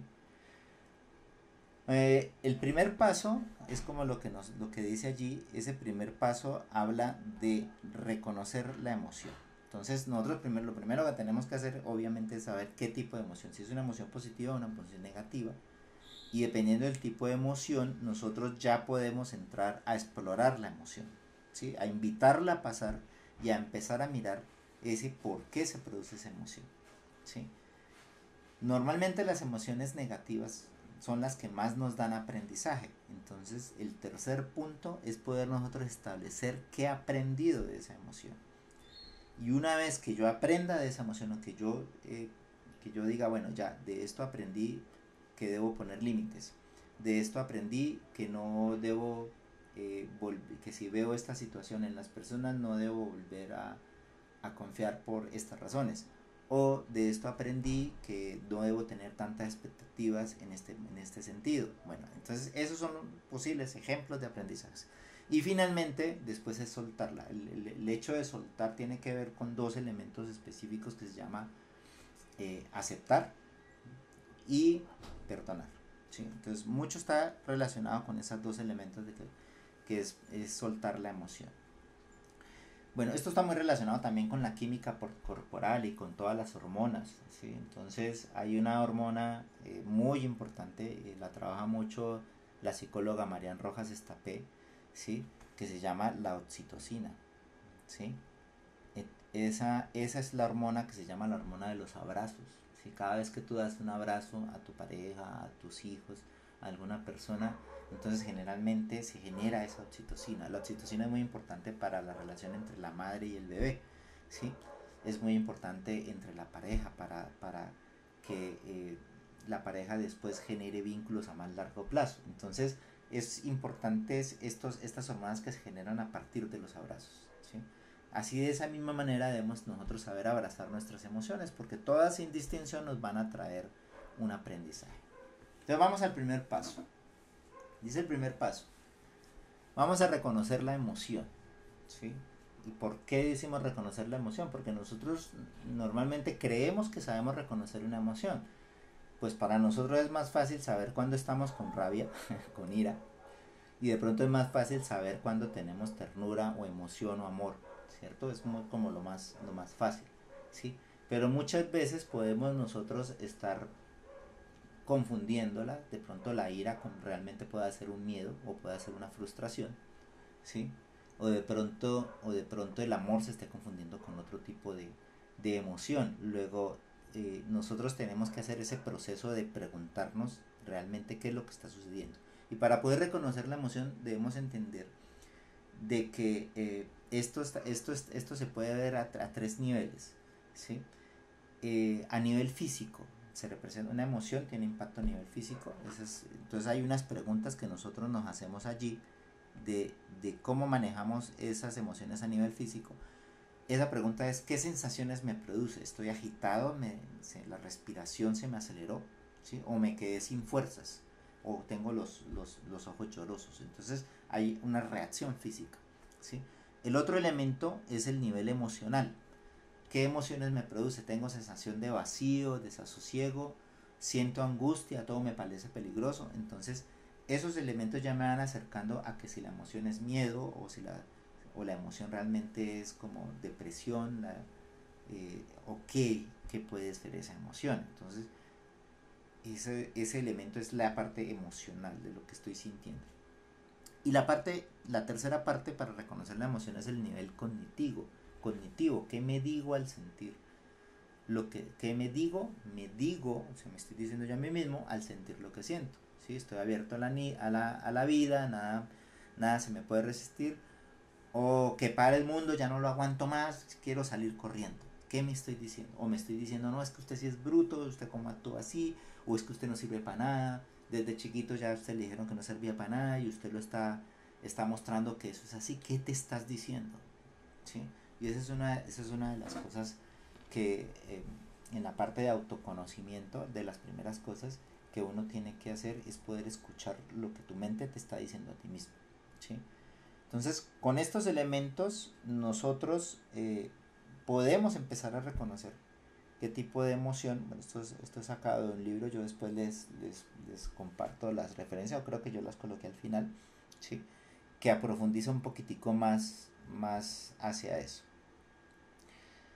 Bueno, una vez que tú ya vas haciendo esas preguntas en esos tres niveles, y tú puedes reconocer qué tipo de emoción es, entonces la invitas a pasar la emoción y luego yo dices, bueno, ahora sí voy a explorar la emoción, ¿sí? Vamos a mirar qué es lo que puedo hacer con esa emoción. Y aquí ahí podemos decir que hay varias técnicas que nos permiten precisamente explorar esa emoción, ¿sí? Entonces, obviamente una de las primeras técnicas tienen que ver con el autoconocimiento y tienen que ver con el crecimiento personal, ¿sí? Tienen que ver mucho con lo que estuvimos hablando en la primera parte, que hablaba de- del el nivel de conciencia que tú tienes de tus valores, de tus virtudes, de tu percepción de felicidad, de qué concibes tú como prosperidad, o sea, poder entenderte, poder llegar a ese autoconocimiento. Entonces, lo primero es eso. Entonces, es como dejar claro esa parte, lo que es el autoconocimiento, la felicidad y lo que es el éxito. Me parece que son los elementos más importantes a explorar entre muchos otros. Eh, Daniel Goleman escribió un libro que se llamaba La inteligencia emocional. Fue de los primeros autores que empezó a trabajar sobre entender las emociones. El libro de la inteligencia emocional es un libro bastante profuso y habla desde el enfoque científico y después termina hablando de cuáles serían los hábitos y los elementos que nos permiten manejar las emociones. La primera parte del libro te habla mucho sobre cómo creció ese cerebro, cómo el cerebro fue colocando diferentes capas desde el cerebro reptiliano, ¿sí? Hasta que fue apareciendo el cerebro emocional. No hace unos millones de años apareció el emocional y el último es la capa, ya el cerebro racional, ¿sí? Y cómo están interrelacionados entre sí y todos los experimentos que se han venido haciendo para poder entender cómo funciona. Al final lo que propone es unos elementos que son los que nosotros estamos viendo allí, que serían los elementos que Goleman nos dice que tenemos que nosotros trabajar precisamente para gestionar esa inteligencia emocional, y por eso él lo dice así, inteligencia emocional. Él lo dice es la parte racional y la parte emocional y cómo lo balanceamos. No es ser solamente racional y dejar las emociones, ¿sí? Porque ya hemos visto que las emociones son supremamente importantes para la estabilidad de las personas. Y no es solamente ser emocional y no colocarle ningún tipo de razón, porque las emociones, así llevarlas y actuar como me llega la emoción, pues me puede llevar a cometer muchos errores o tener problemas. Entonces, por una parte hablaba precisamente del autoconocimiento, entonces hablaba de ese manejo del autoconocimiento de uno mismo en la parte emocional, lo que nos motiva, para dirigir esas emociones, la empatía, él hablaba también, o habla ahí de que nosotros tenemos que desarrollar esa empatía y mirar qué es lo que está sintiendo la otra persona para nosotros saber cómo manejarnos. No permitir llevarnos por los sentimientos del momento, entonces muchas veces nos da ira y de una vez salimos al choque o a decir cosas para dañar al otro, o en una conversación el otro está hablando y uno lo menos que está esperando es que el otro medio termine para uno de una vez atacarlo. Entonces uno tiene que saber manejar ese tipo de, no dejarnos que las emociones nos atrapen y que nos lleven a hacer ese tipo de acciones. Y fomentar precisamente esas habilidades sociales, esas relacionales, interpersonales y de comunicación para manejar correctamente eso. O sea, estamos hablando aquí de una serie de habilidades blandas que que tenemos que desarrollar, entender ese cerebro, entender las emociones para poder hacer un equilibrio entre ellas. Algunos otros autores que han trabajado sobre emociones proponen que, por ejemplo, como sabemos que el cuerpo está muy relacionado con el manejo de las emociones, incluso el yoga está relacionado precisamente para manejar ese tipo de emociones. Entonces, miremos, por ejemplo, esa posición, que no sé cuál posición es, los que saben de yoga saben qué posiciones son. Por ejemplo, esa que vemos que dice que contribuye a un pensamiento positivo y baja el estrés, ¿sí? En el centro está la meditación, que calma, ¿sí? Obviamente esto comienza por la respiración, o sea, la primera emoción y la emoción más, la primera acción, perdón, y la acción más básica cuando uno tiene una emoción y quiere calmarse, lo primero que uno tiene que hacer es ir a la respiración, poner atención a la respiración. Cuando tú pones atención a tu respiración y comienzas tú a hacer ese proceso, inmediatamente los latidos del corazón comienzan a bajar, inmediatamente el cortisol comienza a bajar, ¿sí? Pero tu cerebro comienza a trabajar a mil, comienza así como el cerebro es una máquina de hacer pensamientos, muchos quieren apagar esa máquina, entonces resulta que quieren apagarla o quieren detenerla, pero es que es imposible porque es la manera de funcionar el cerebro, o sea, es como el corazón tiene que estar haciendo los latidos, tiene que estar haciendo su trabajo. Entonces yo no quiero que el corazón siga haciendo su trabajo, entonces tendría que detenerlo. Lo mismo, me muero. Entonces si yo detengo el cerebro, me muero. Tenemos que saber que el cerebro va a generar esos pensamientos. Pero, y el hecho de que tú comiences a hacer ese tipo de meditación, esas posturas, entonces lleva a que vayas calmando esos pensamientos. Los pensamientos van a seguir llegando, pero tú los vas a seguir gestionando y los vas dejando pasar. Y en la medida que vas practicando y vas haciendo este tipo de cosas, vas relajando tu mente, vas relajando también tu cuerpo y vas pudiendo tener que la parte racional entre a hacerse esas preguntas de las que estamos hablando que tenemos que hacernos. Hay otras formas de manejar las emociones como el arte. Entonces hay muchas. Entonces, por ejemplo, esta slide me pareció muy chévere porque dice, si sientes enojo, dibuja líneas. ¿Sí? Realmente pues yo no lo he hecho, ¿sí? En algún momento sí he hecho algo de arte cuando he tenido cierta emoción, pero no algo tan específico con esto, habría que probarlo, ¿no? Si quieres recordar, dibuja laberintos, no sé. Si quieres concentrarte, dibuja puntos. Si sientes cansancio, dibuja flores. Entonces, son acciones y actividades que nosotros podemos trabajar y hacer, ¿sí? Para poder ir gestionando e ir explorando esa emoción. Hay otro elemento interesante que se ha trabajado también desde hace tiempo que se llaman las afirmaciones, que es el que nosotros tenemos acá, ¿sí? Son las afirmaciones positivas. Ustedes pueden encontrar, por ejemplo, en YouTube, pueden encontrar bastantes eh, videos donde hablan de afirmaciones. A mí me gusta unos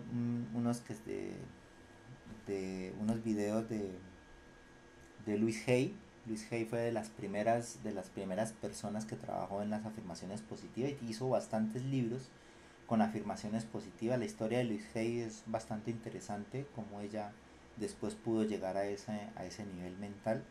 Y ella, pues con las afirmaciones positivas, pues muestra que uno puede incluso curar su cuerpo, ¿sí? Y las afirmaciones tienen una forma específica de hacerse y de trabajarse. De por sí, yo tengo aquí, mira, vamos a ver si lo puedo mostrar acá.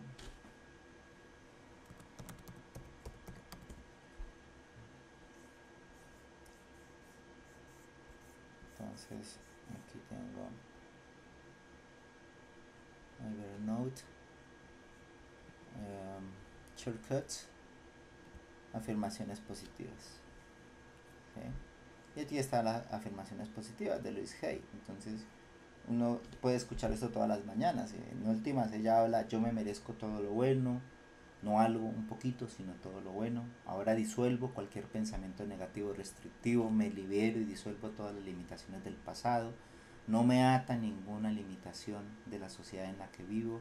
Yo me identifico no me identifico con ningún tipo de limitación. Entonces, y habla de afirmaciones para la prosperidad, afirmaciones para el perdón y la liberación, para la paz y el amor, para la elevación de pensamiento, para la sanación, para la renovación, para el cuerpo, gratitud, amor y armonía, ¿sí? Entonces, estos elementos son en la parte de afirmaciones. Y eso, como la programación mental es muy subconsciente, digamos que el 99% de nuestras acciones y nuestras emociones son iniciales, son subconscientes, o sea, se inician así, no pasa por una parte muy racional. Entonces las afirmaciones van a escribir sobre ese subconsciente y hace que tú tomes una visión diferente acerca de ti y acerca de lo que te pasa en el día. Hay actividades para trabajar de manera práctica la emoción, ¿sí? Como las que había mostrado allí. Bueno, faltan dos pasos, ¿no? El aprendizaje de la emoción. Entonces, el aprendizaje de la emoción es descubrir la lección que está detrás de esa emoción. Entonces, ¿cómo nosotros podemos descubrir esa lección? Recordemos que cuando nosotros hablamos de que sentimos una emoción, nosotros estamos hablando de que somos nosotros los que estamos produciendo esa emoción.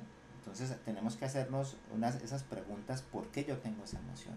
Si yo veo a una persona que actúa de cierta forma, esa persona de pronto hace algo que a mí me dio rabia, ¿sí? Y entonces tengo que preguntarme: ¿por qué me da rabia? ¿Me está dando rabia porque no me gusta lo que hace, yo no lo haría? ¿O porque yo hago eso mismo? Eso se llama la ley del espejo. ¿O por qué me está dando esa rabia? ¿Sí? Ahora, ¿cómo podría yo manejar esa rabia o ese enojo? ¿Cómo lo debo manejar? Por ejemplo, particularmente yo creo que a la gran mayoría de nosotros nos molesta cuando vamos conduciendo, ¿sí? Y cuando se nos mete la moto así que casi nos la llevamos, o llega alguien y no hace la fila y se mete de primero. Entonces eso produce indignación, produce rabia, y muchas personas se aguantan la rabia. Muchas personas llegan: ay, ya, yo no quiero pelear, y se aguantan y dejan que el otro haga lo que... Otras personas llegan y dicen: no, ¿por qué? Y se paran y le dicen: señor, vaya para atrás, o usted, ¿por qué están atravesados? Y entonces comienza la pelea también, ¿sí? Y entonces comienza la confrontación. Entonces, en ese punto, esa acción, ya sea que yo me quede callado, ya sea que yo me paro a pelear con los demás, cualquiera que sean las dos cosas, no estoy diciendo que es bueno, que es malo de la acción, sino cualquiera de las dos cosas que yo hago, porque la hago. Muchas veces, por ejemplo, si me quedo callado y no digo nada, puede estar relacionado más con que yo no soy capaz de poner límites, o no soy capaz de decir que no. Sí, soy de los que prefiero que las personas hagan y yo me quedo callado y no digo nada, es porque tengo una dificultad en poner límite y tengo que trabajar de pronto eso, ¿sí? O muchas veces, si yo salgo de una vez a pelear con las personas, ¿sí? Puede ser que tenga un problema de ira y no estoy controlando mi ira, y puede hacer que por no manejar correctamente la ira, entonces se esté dañando. Entonces tengo que preguntarme: ¿vale la pena ir a pelear? ¿Vale la pena exponerme a una situación como esas? Entonces esa es la parte donde uno comienza a meterle esa parte racional para ir uno motivándose a qué es lo que yo debo aprender para poder manejar correctamente eso. Un elemento es convertirse en un observador neutral, que es lo que está diciendo aquí, ¿sí? Eso es tercerizarse. Entonces, por ejemplo, cuando está en una situación, está, por ejemplo, discutiendo con otra persona, ¿sí? La tercerización consiste en que tú mentalmente dejes de ser, en mi caso, dejes de ser Miguel y te vuelvas una tercera persona que se sienta a la mesa. Y miras, yo, Miguel, me miro, sí, como un tercero, y miro cómo estoy actuando, y miro mis emociones, miro lo que estoy diciendo, miro lo que estoy haciendo, y comienzo a analizarme, miro al otro, sus emociones, lo que está haciendo, y comienzo a analizarme, como volverme yo mismo un tercero que está por fuera del problema, para poder entender qué es lo que está pasando. Y eso nos va a llevar un poco a poder comprender cómo actuamos nosotros, y si lo que estamos haciendo pues está bien o no está bien, o era lo adecuado, lo correcto para el momento, ¿sí? Entonces esa técnica del observador neutral es bastante interesante en ese sitio, en esa situación. Esta parte de evitar críticas o juicios, todos nosotros criticamos en todo momento criticamos nuestros compañeros, a nuestra pareja, a nuestros hijos, a nosotros mismos. Nosotros nos vamos criticando todo, ¿sí?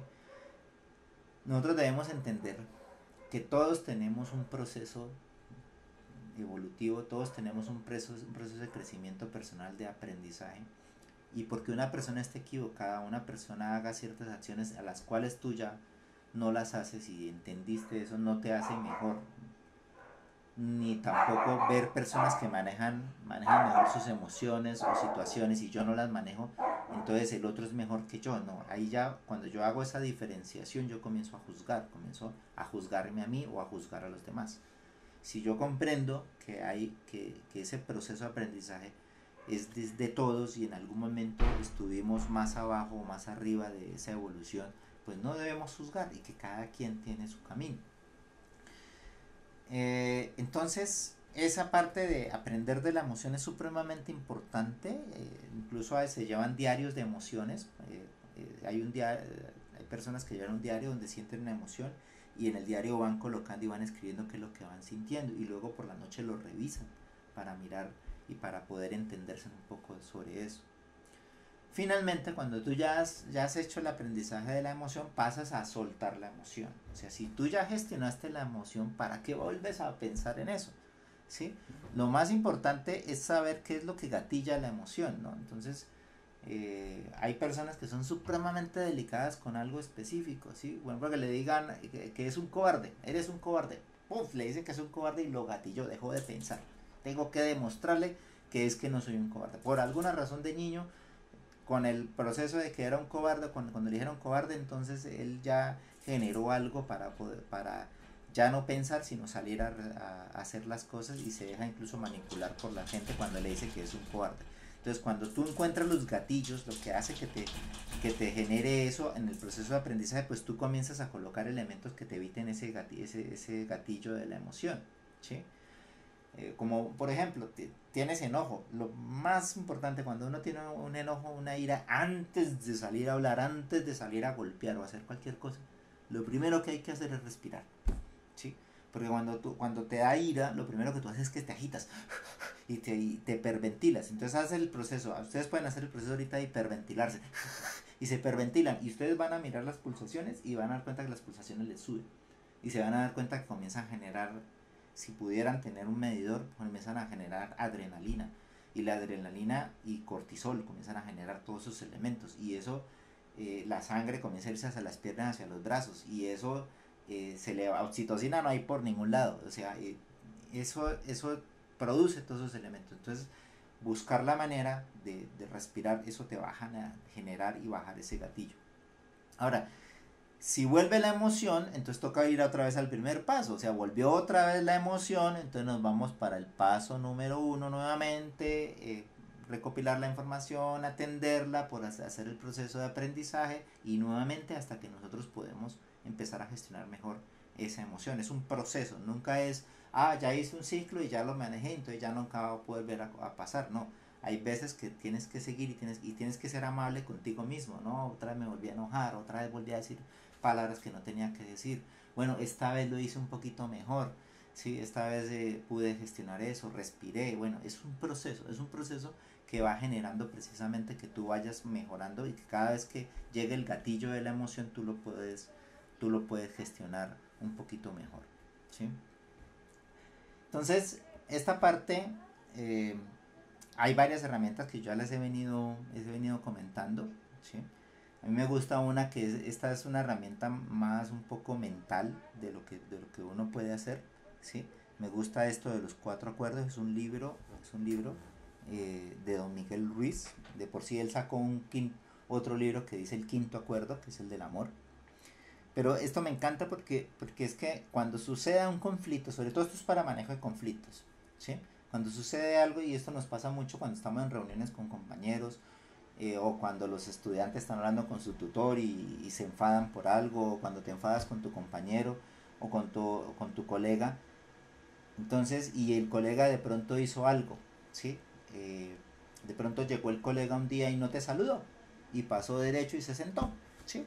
Entonces, y uno pudo haber hecho ahí una suposición. Entonces alguien llegó y dijo, no, este man llegó, ya no me quiere ni hablar, ya no merezco ni el saludo. Entonces yo tampoco lo voy a saludar, yo también voy a tratarlo así.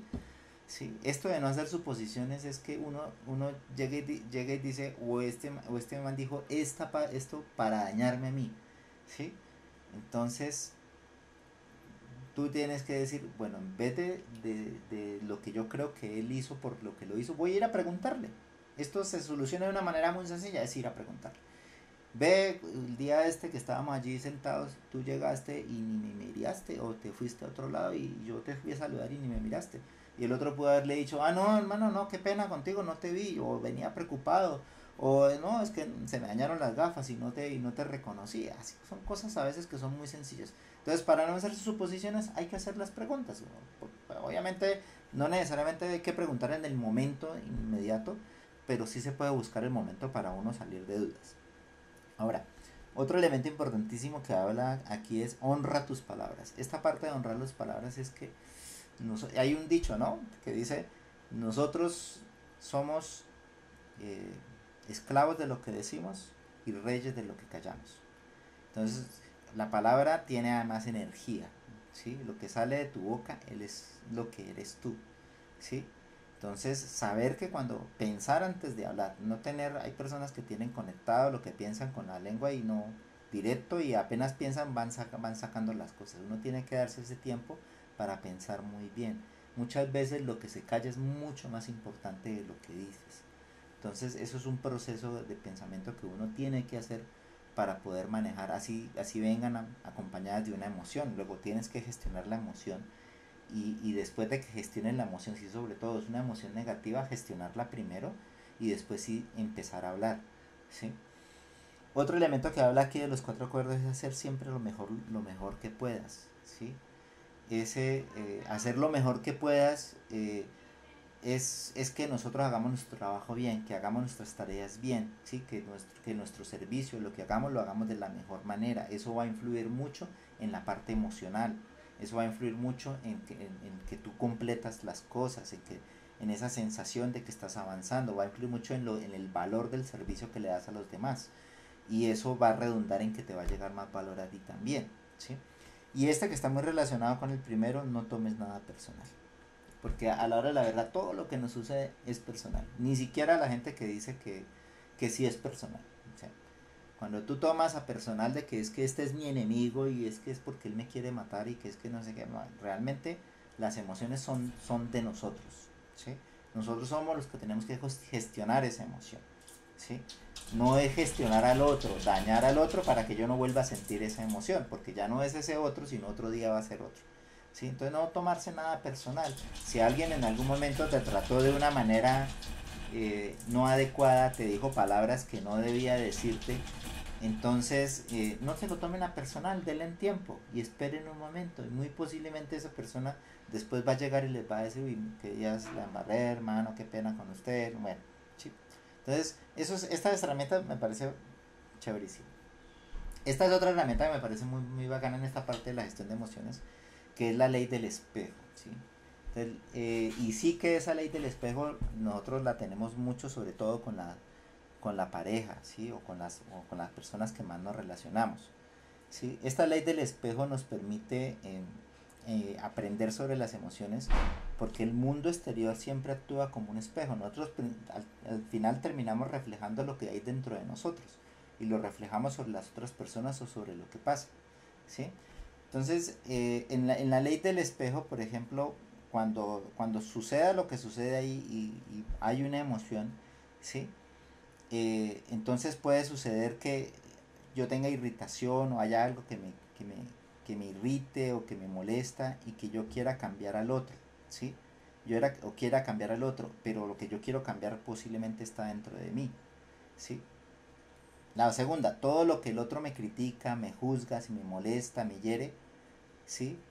Está reprimido en mí y es necesario trabajarlo. Entonces, la ley del espejo es que todas esas emociones que se están reflejando tienen un origen en mí. La tercera, todo lo que me gusta del otro, lo que amo, también está en mí. Entonces, porque yo voy con eso. Eso lo vemos un poco más claro. O todo lo que el otro me critica, me juzga, quiere cambiar en mí sin que me afecte, le pertenece a él. Es decir, el otro es el que tiene el problema de querer cambiarme, no yo el que tengo que cambiar para que el otro esté bien. ¿Sí? Entonces, ahí hay cosas que nosotros debemos, en esa ley del espejo, siempre mirar qué estamos reflejando y repensarnos nosotros mismos para mirar cuál es lo que nos está motivando a tener esos elementos. Um, este es interesante, aunque pues algunos puede ser que crean en esto o no crean en esto, pero ya se ha venido trabajando bastante. Eh, Ustedes pueden consultar algo al doctor Gois, que hace más de 25 años comenzó a trabajar sobre esto. Y esto es lo que estamos hablando de que las emociones están atadas al cuerpo. ¿Sí? Entonces, hay una página web que se llama precisamente esa, Discover Healing. ¿Sí? Y hay un cuadro de emociones y dan una metodología que es una herramienta para identificar y liberar las emociones que se encuentran atrapadas. La teoría de esto dice que nosotros vamos atrapando emociones en nuestro cuerpo, que cuando nosotros tenemos un abandono, ese abandono lo atrapamos en alguna parte de nuestro cuerpo.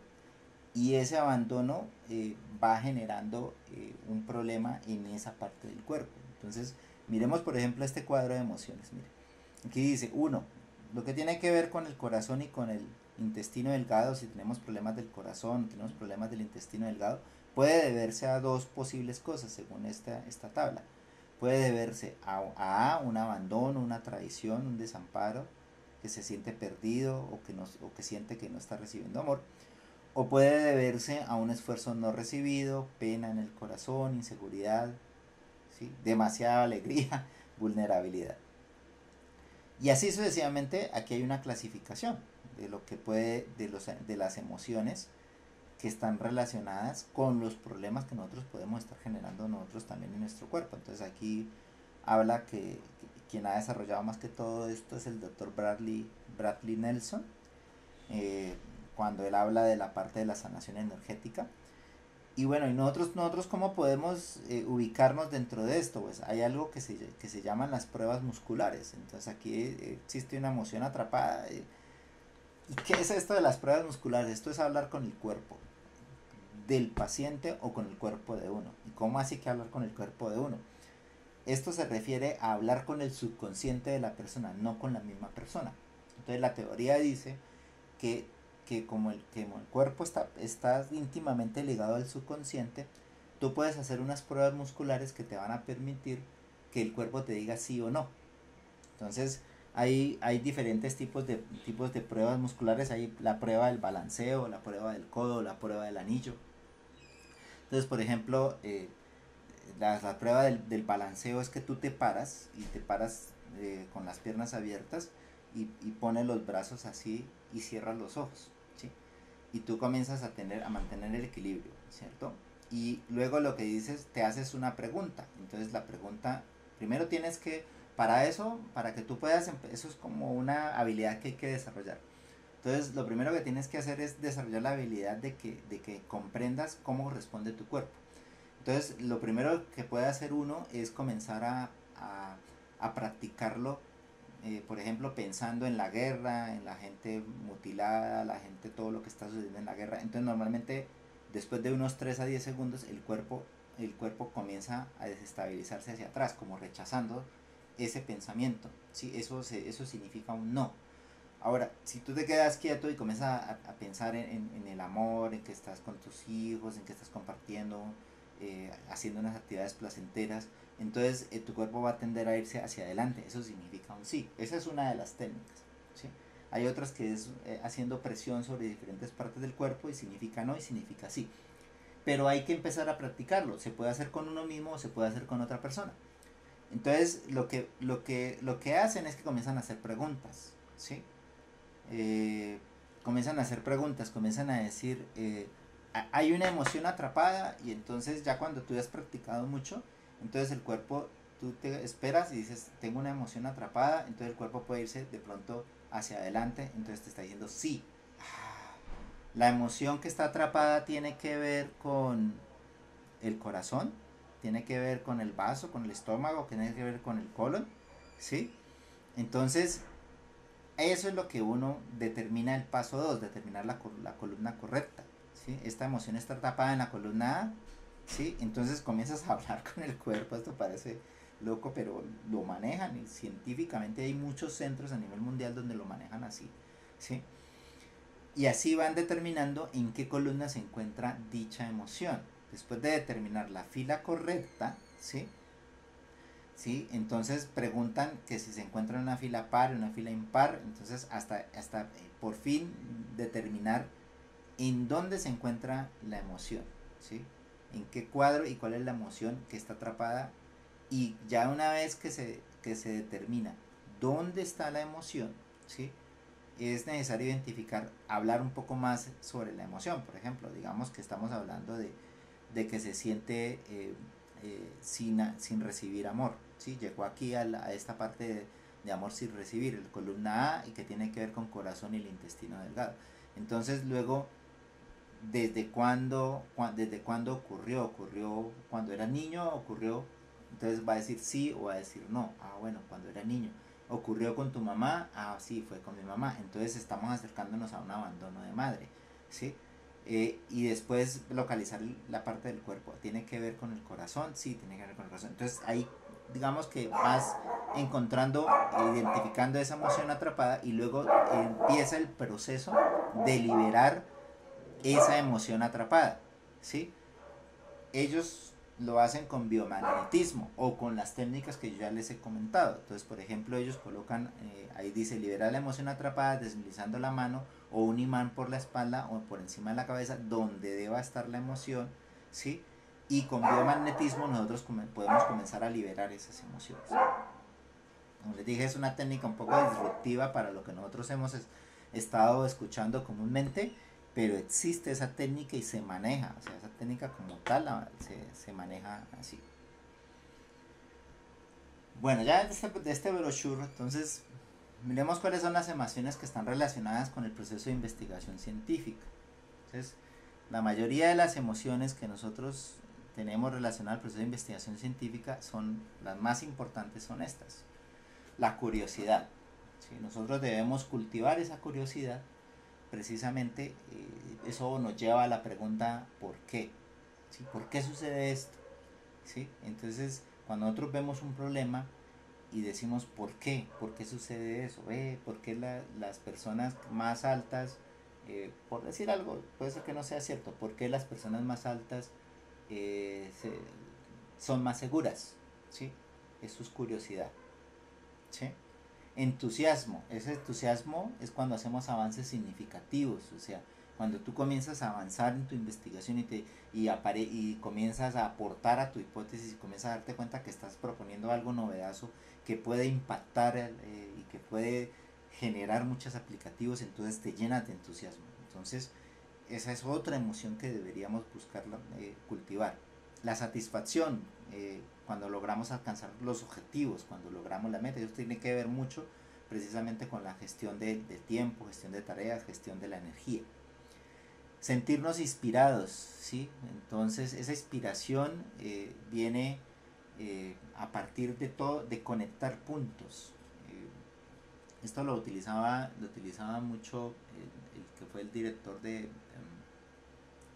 Mac, el cofundador de Mac, eh, donde él hablaba, él tiene por ahí una charla donde habla precisamente de cómo conectar puntos, cómo tú diferentes cosas, diferentes conocimientos, poco a poco los vas conectando. Y en esta parte de inspiración nosotros podemos hacer uso de diferentes herramientas. Esto va muy de la mano con el conocimiento que tú le colocas a tu cerebro. No solamente estamos hablando de conocimiento técnico, no solamente estamos hablando de conocimiento de la carrera o del tópico de investigación, estamos hablando incluso de conocimiento de otras cosas. Incluso muchos investigadores han visto leyendo una novela que no tiene nada que ver con su tópico de investigación, les surge una idea de aplicar algún patrón de comportamiento en la novela, aplicarlo a su investigación, y entonces resultan encontrando cosas interesantes. Entonces esa parte de la inspiración tiene que ver mucho con esa creatividad y tiene que ver mucho con ir colocando más elementos de conocimiento en muchas otras dimensiones. Ese orgullo puede surgir cuando los investigadores logran superar todos los obstáculos, que a pesar de que fue muy duro, a pesar de que el proceso requirió toda esa disciplina, entonces pudiste lograr, pudiste entregar, pudiste publicar. ¿Sí? Ese orgullo es supremamente importante. Sin embargo, hay que saberlo medir y saberlo manejar, porque ese orgullo en algún momento podría eh, volverse egocentrismo también, y podría llevarte ya a generar unas emociones más digamos, dañinas en este caso. ¿Sí? Entonces, esa parte de la curiosidad se puede, como lo vemos aquí, se puede manejar y se puede desarrollar. ¿Sí? O sea, la curiosidad es ese deseo de aprender, explorar y experimentar. ¿Sí? Entonces, las investigaciones anteriores miden la curiosidad como un rasgo de la personalidad, ¿sí? Y hablan que es más algo anterior a la creatividad. Eh, entonces esa curiosidad es un estado dinámico, es algo que tú vas conectando lo que estábamos hablando y tiene que ver mucho con esa creatividad, va mucho con esa motivación que tú tienes de lograr.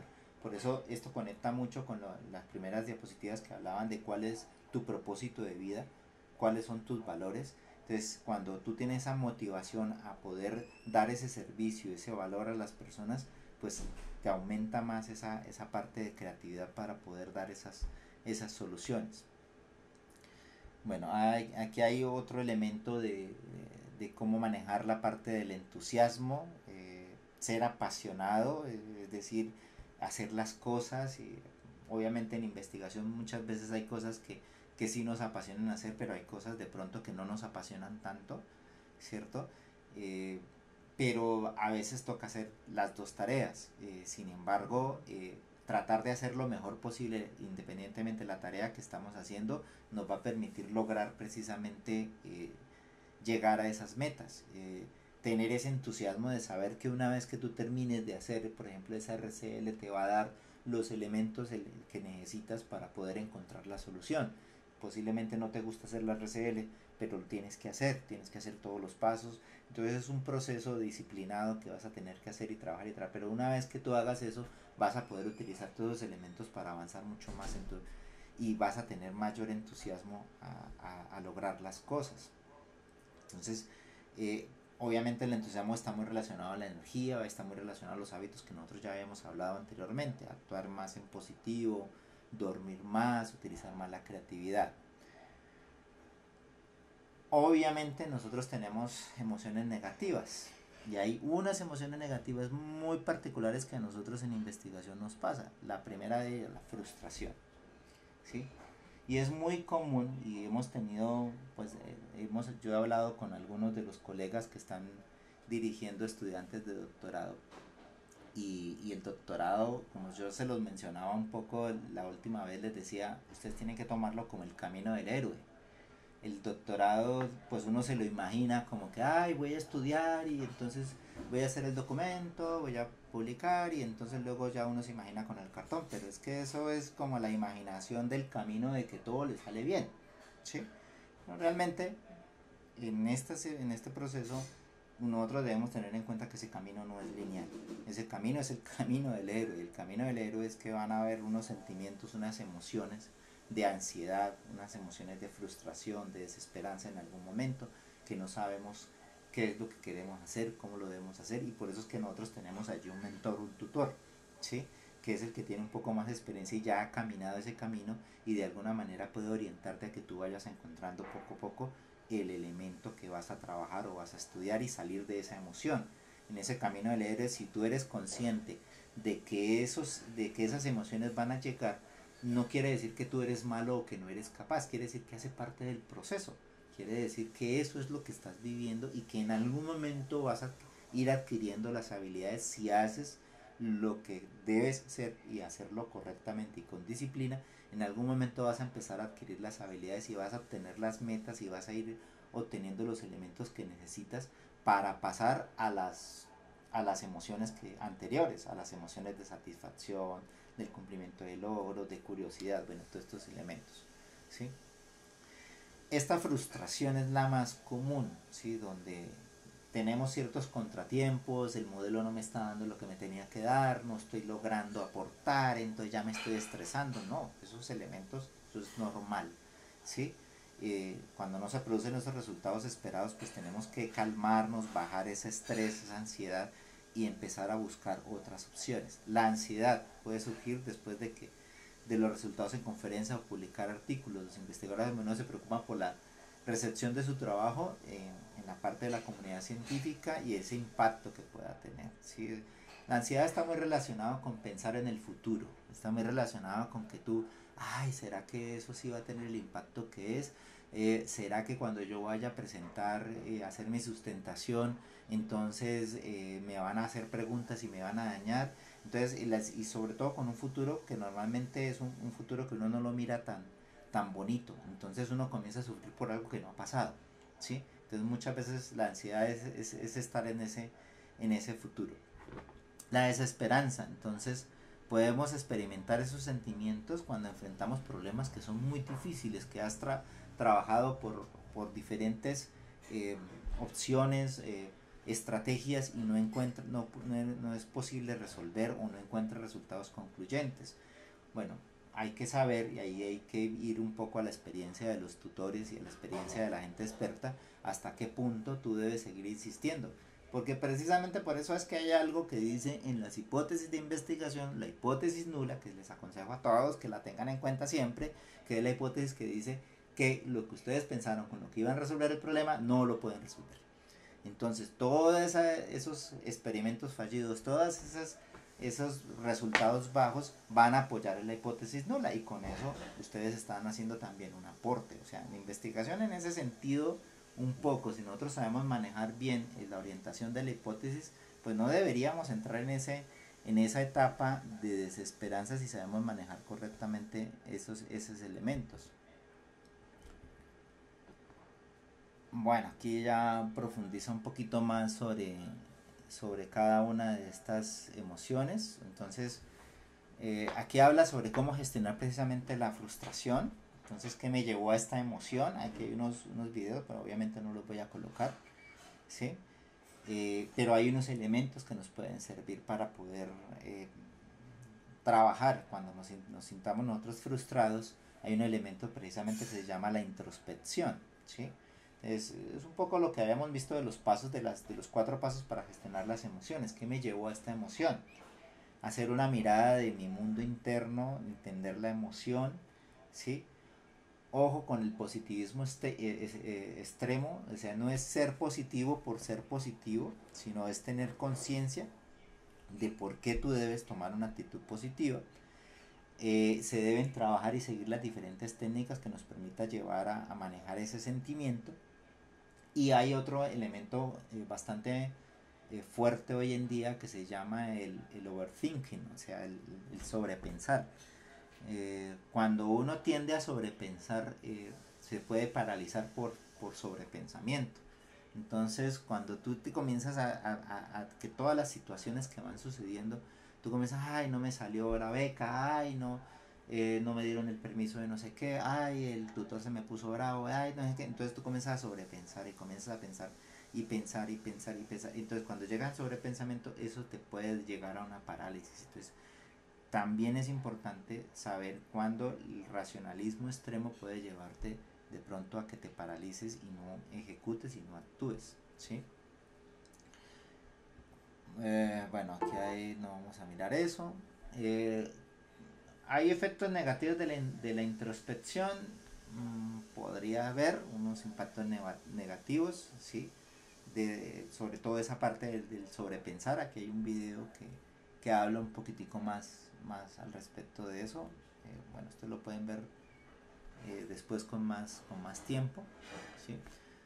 ¿Cómo gestionar esa frustración? Entonces, la aceptación, que es lo que les comentaba, aceptar lo que está en mis manos, lo que no está en mis manos, ¿sí? Eh, Pensar un poco que si la situación actual te hace infeliz y puedes tú hacer algo al respecto o definitivamente tienes que dejarlo así, ¿sí? Realmente tienes que preguntarte, realmente tienes que entrar en conflicto o puede haber una solución diferente, ¿sí? O simplemente de todo lo que esté sucediendo y todo lo que esté pasando, enfocarse en un elemento, lo más importante, y empezar a trabajar en eso, ¿sí? Entonces ahí hay esos elementos que nos va a permitir gestionar un poquito mejor esta frustración. Aprender de tus errores,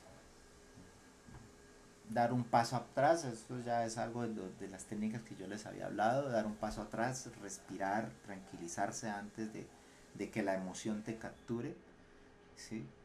Estas preguntas son bastante interesantes y sobre todo tiene que ver con la parte de tomar decisiones.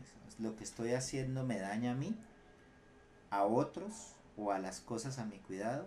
Esto es importantísimo, sobre todo porque muchas veces la pregunta que las personas se hacen es preguntas egocéntricas, o sea, yo quiero tener el mayor beneficio, no me importan los demás, ¿sí? La pregunta no debería ser solamente en obtener el mayor beneficio para ti, sino hacer que si esa opción o esa decisión que tú tomas o que vas a generar no solamente te daña a ti, está dañando a los demás, o sea, te daña a ti pero los demás no, pero si te daña a ti pues también es una mala decisión. Pero si la decisión aporta a ti, aporta a los demás o no daña lo que está alrededor, pues sería una mejor decisión. Obviamente habrán decisiones en las cuales no generan lo mejor para todos los aspectos, pero en lo posible eso va a ser un indicador de cómo tomar adecuadamente una decisión. Descansar el cuerpo, la mente, hábitos adecuados para dormir, para hacer ejercicio, ¿sí? Nunca pongas tus valores por debajo de la oración de otra persona, es decir, por eso es lo primero que yo les hablé fueron cuáles son tus valores, y tus valores deben ser rectores de tus acciones y de tus emociones también.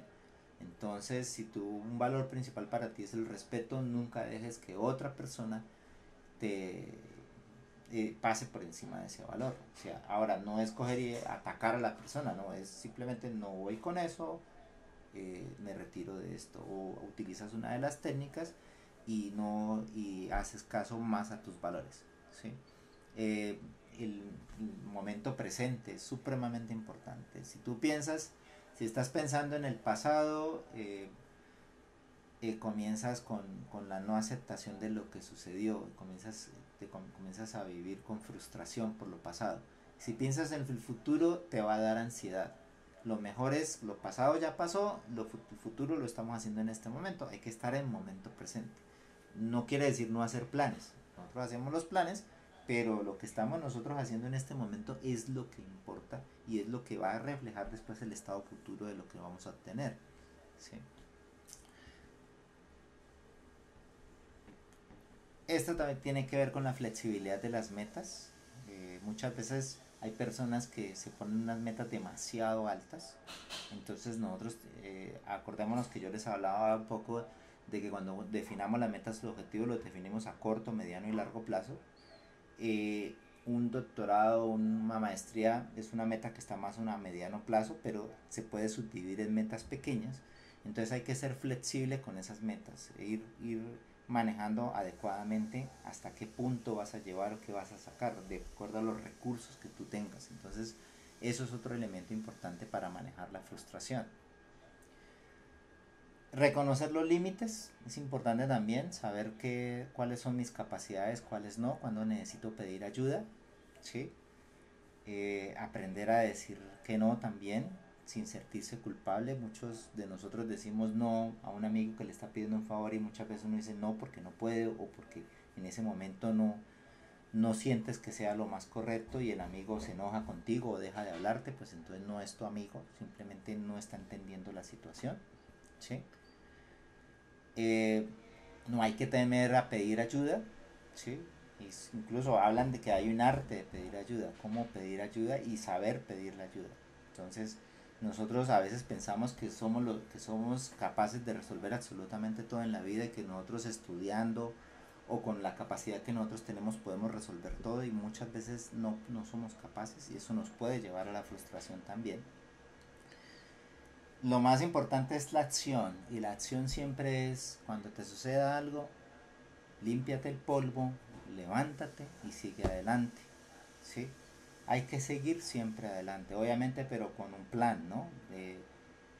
Correctamente, con la emoción correcta, con la gestión correcta. No es seguir adelante y llevarse todo lo que tú encuentres, en tu camino. Entonces es importantísimo esa parte también.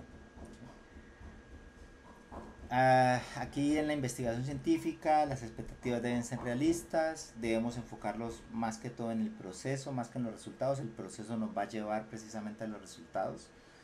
Es muy diferente que tú tengas un esfuerzo constante. Mira que aquí estamos mirando precisamente que esto es mejor tener un esfuerzo constante, ¿sí?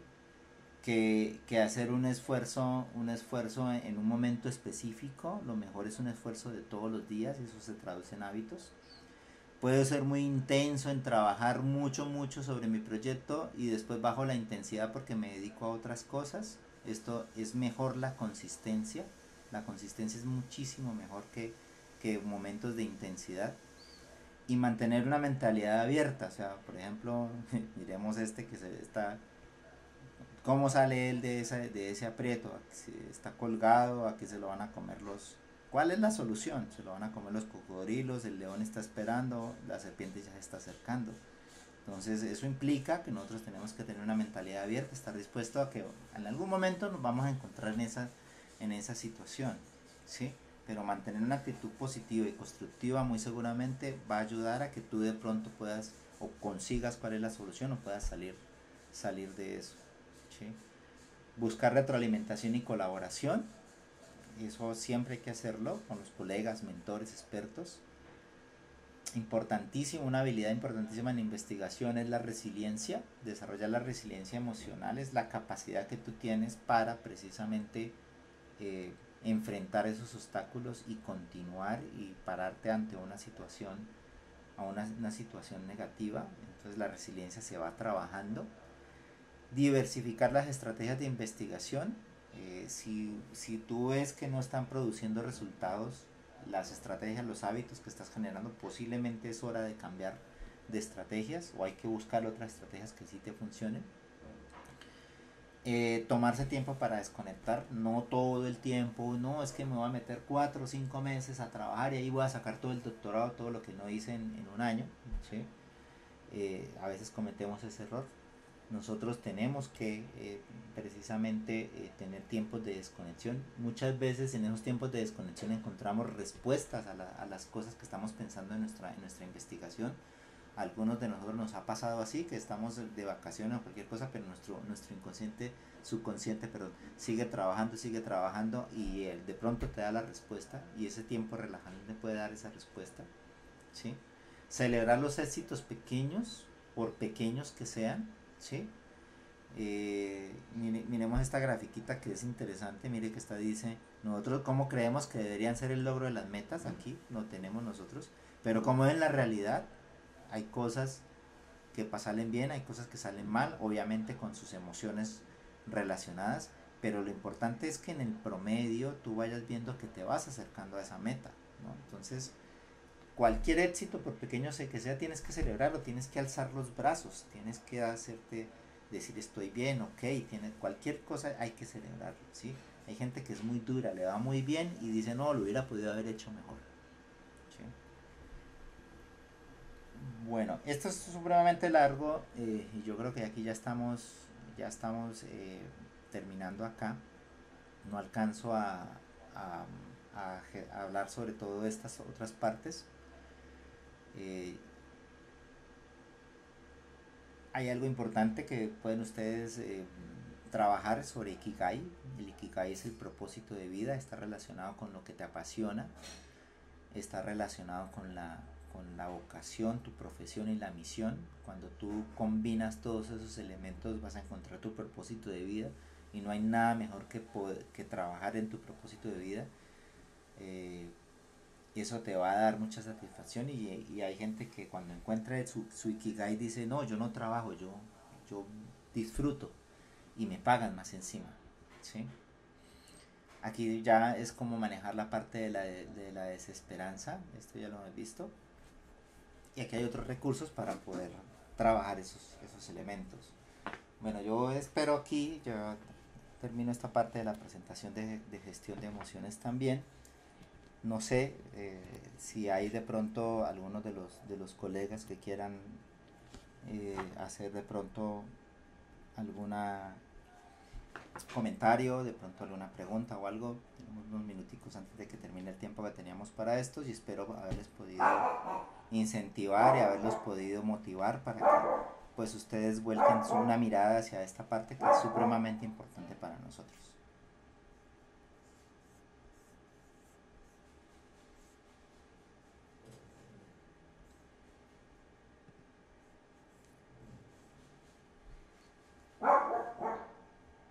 Listo, no sé si alguien va a comentar algo, va a decir algo. tengo la presentación. Creo que lo estábamos grabando también. Voy a tener la grabación.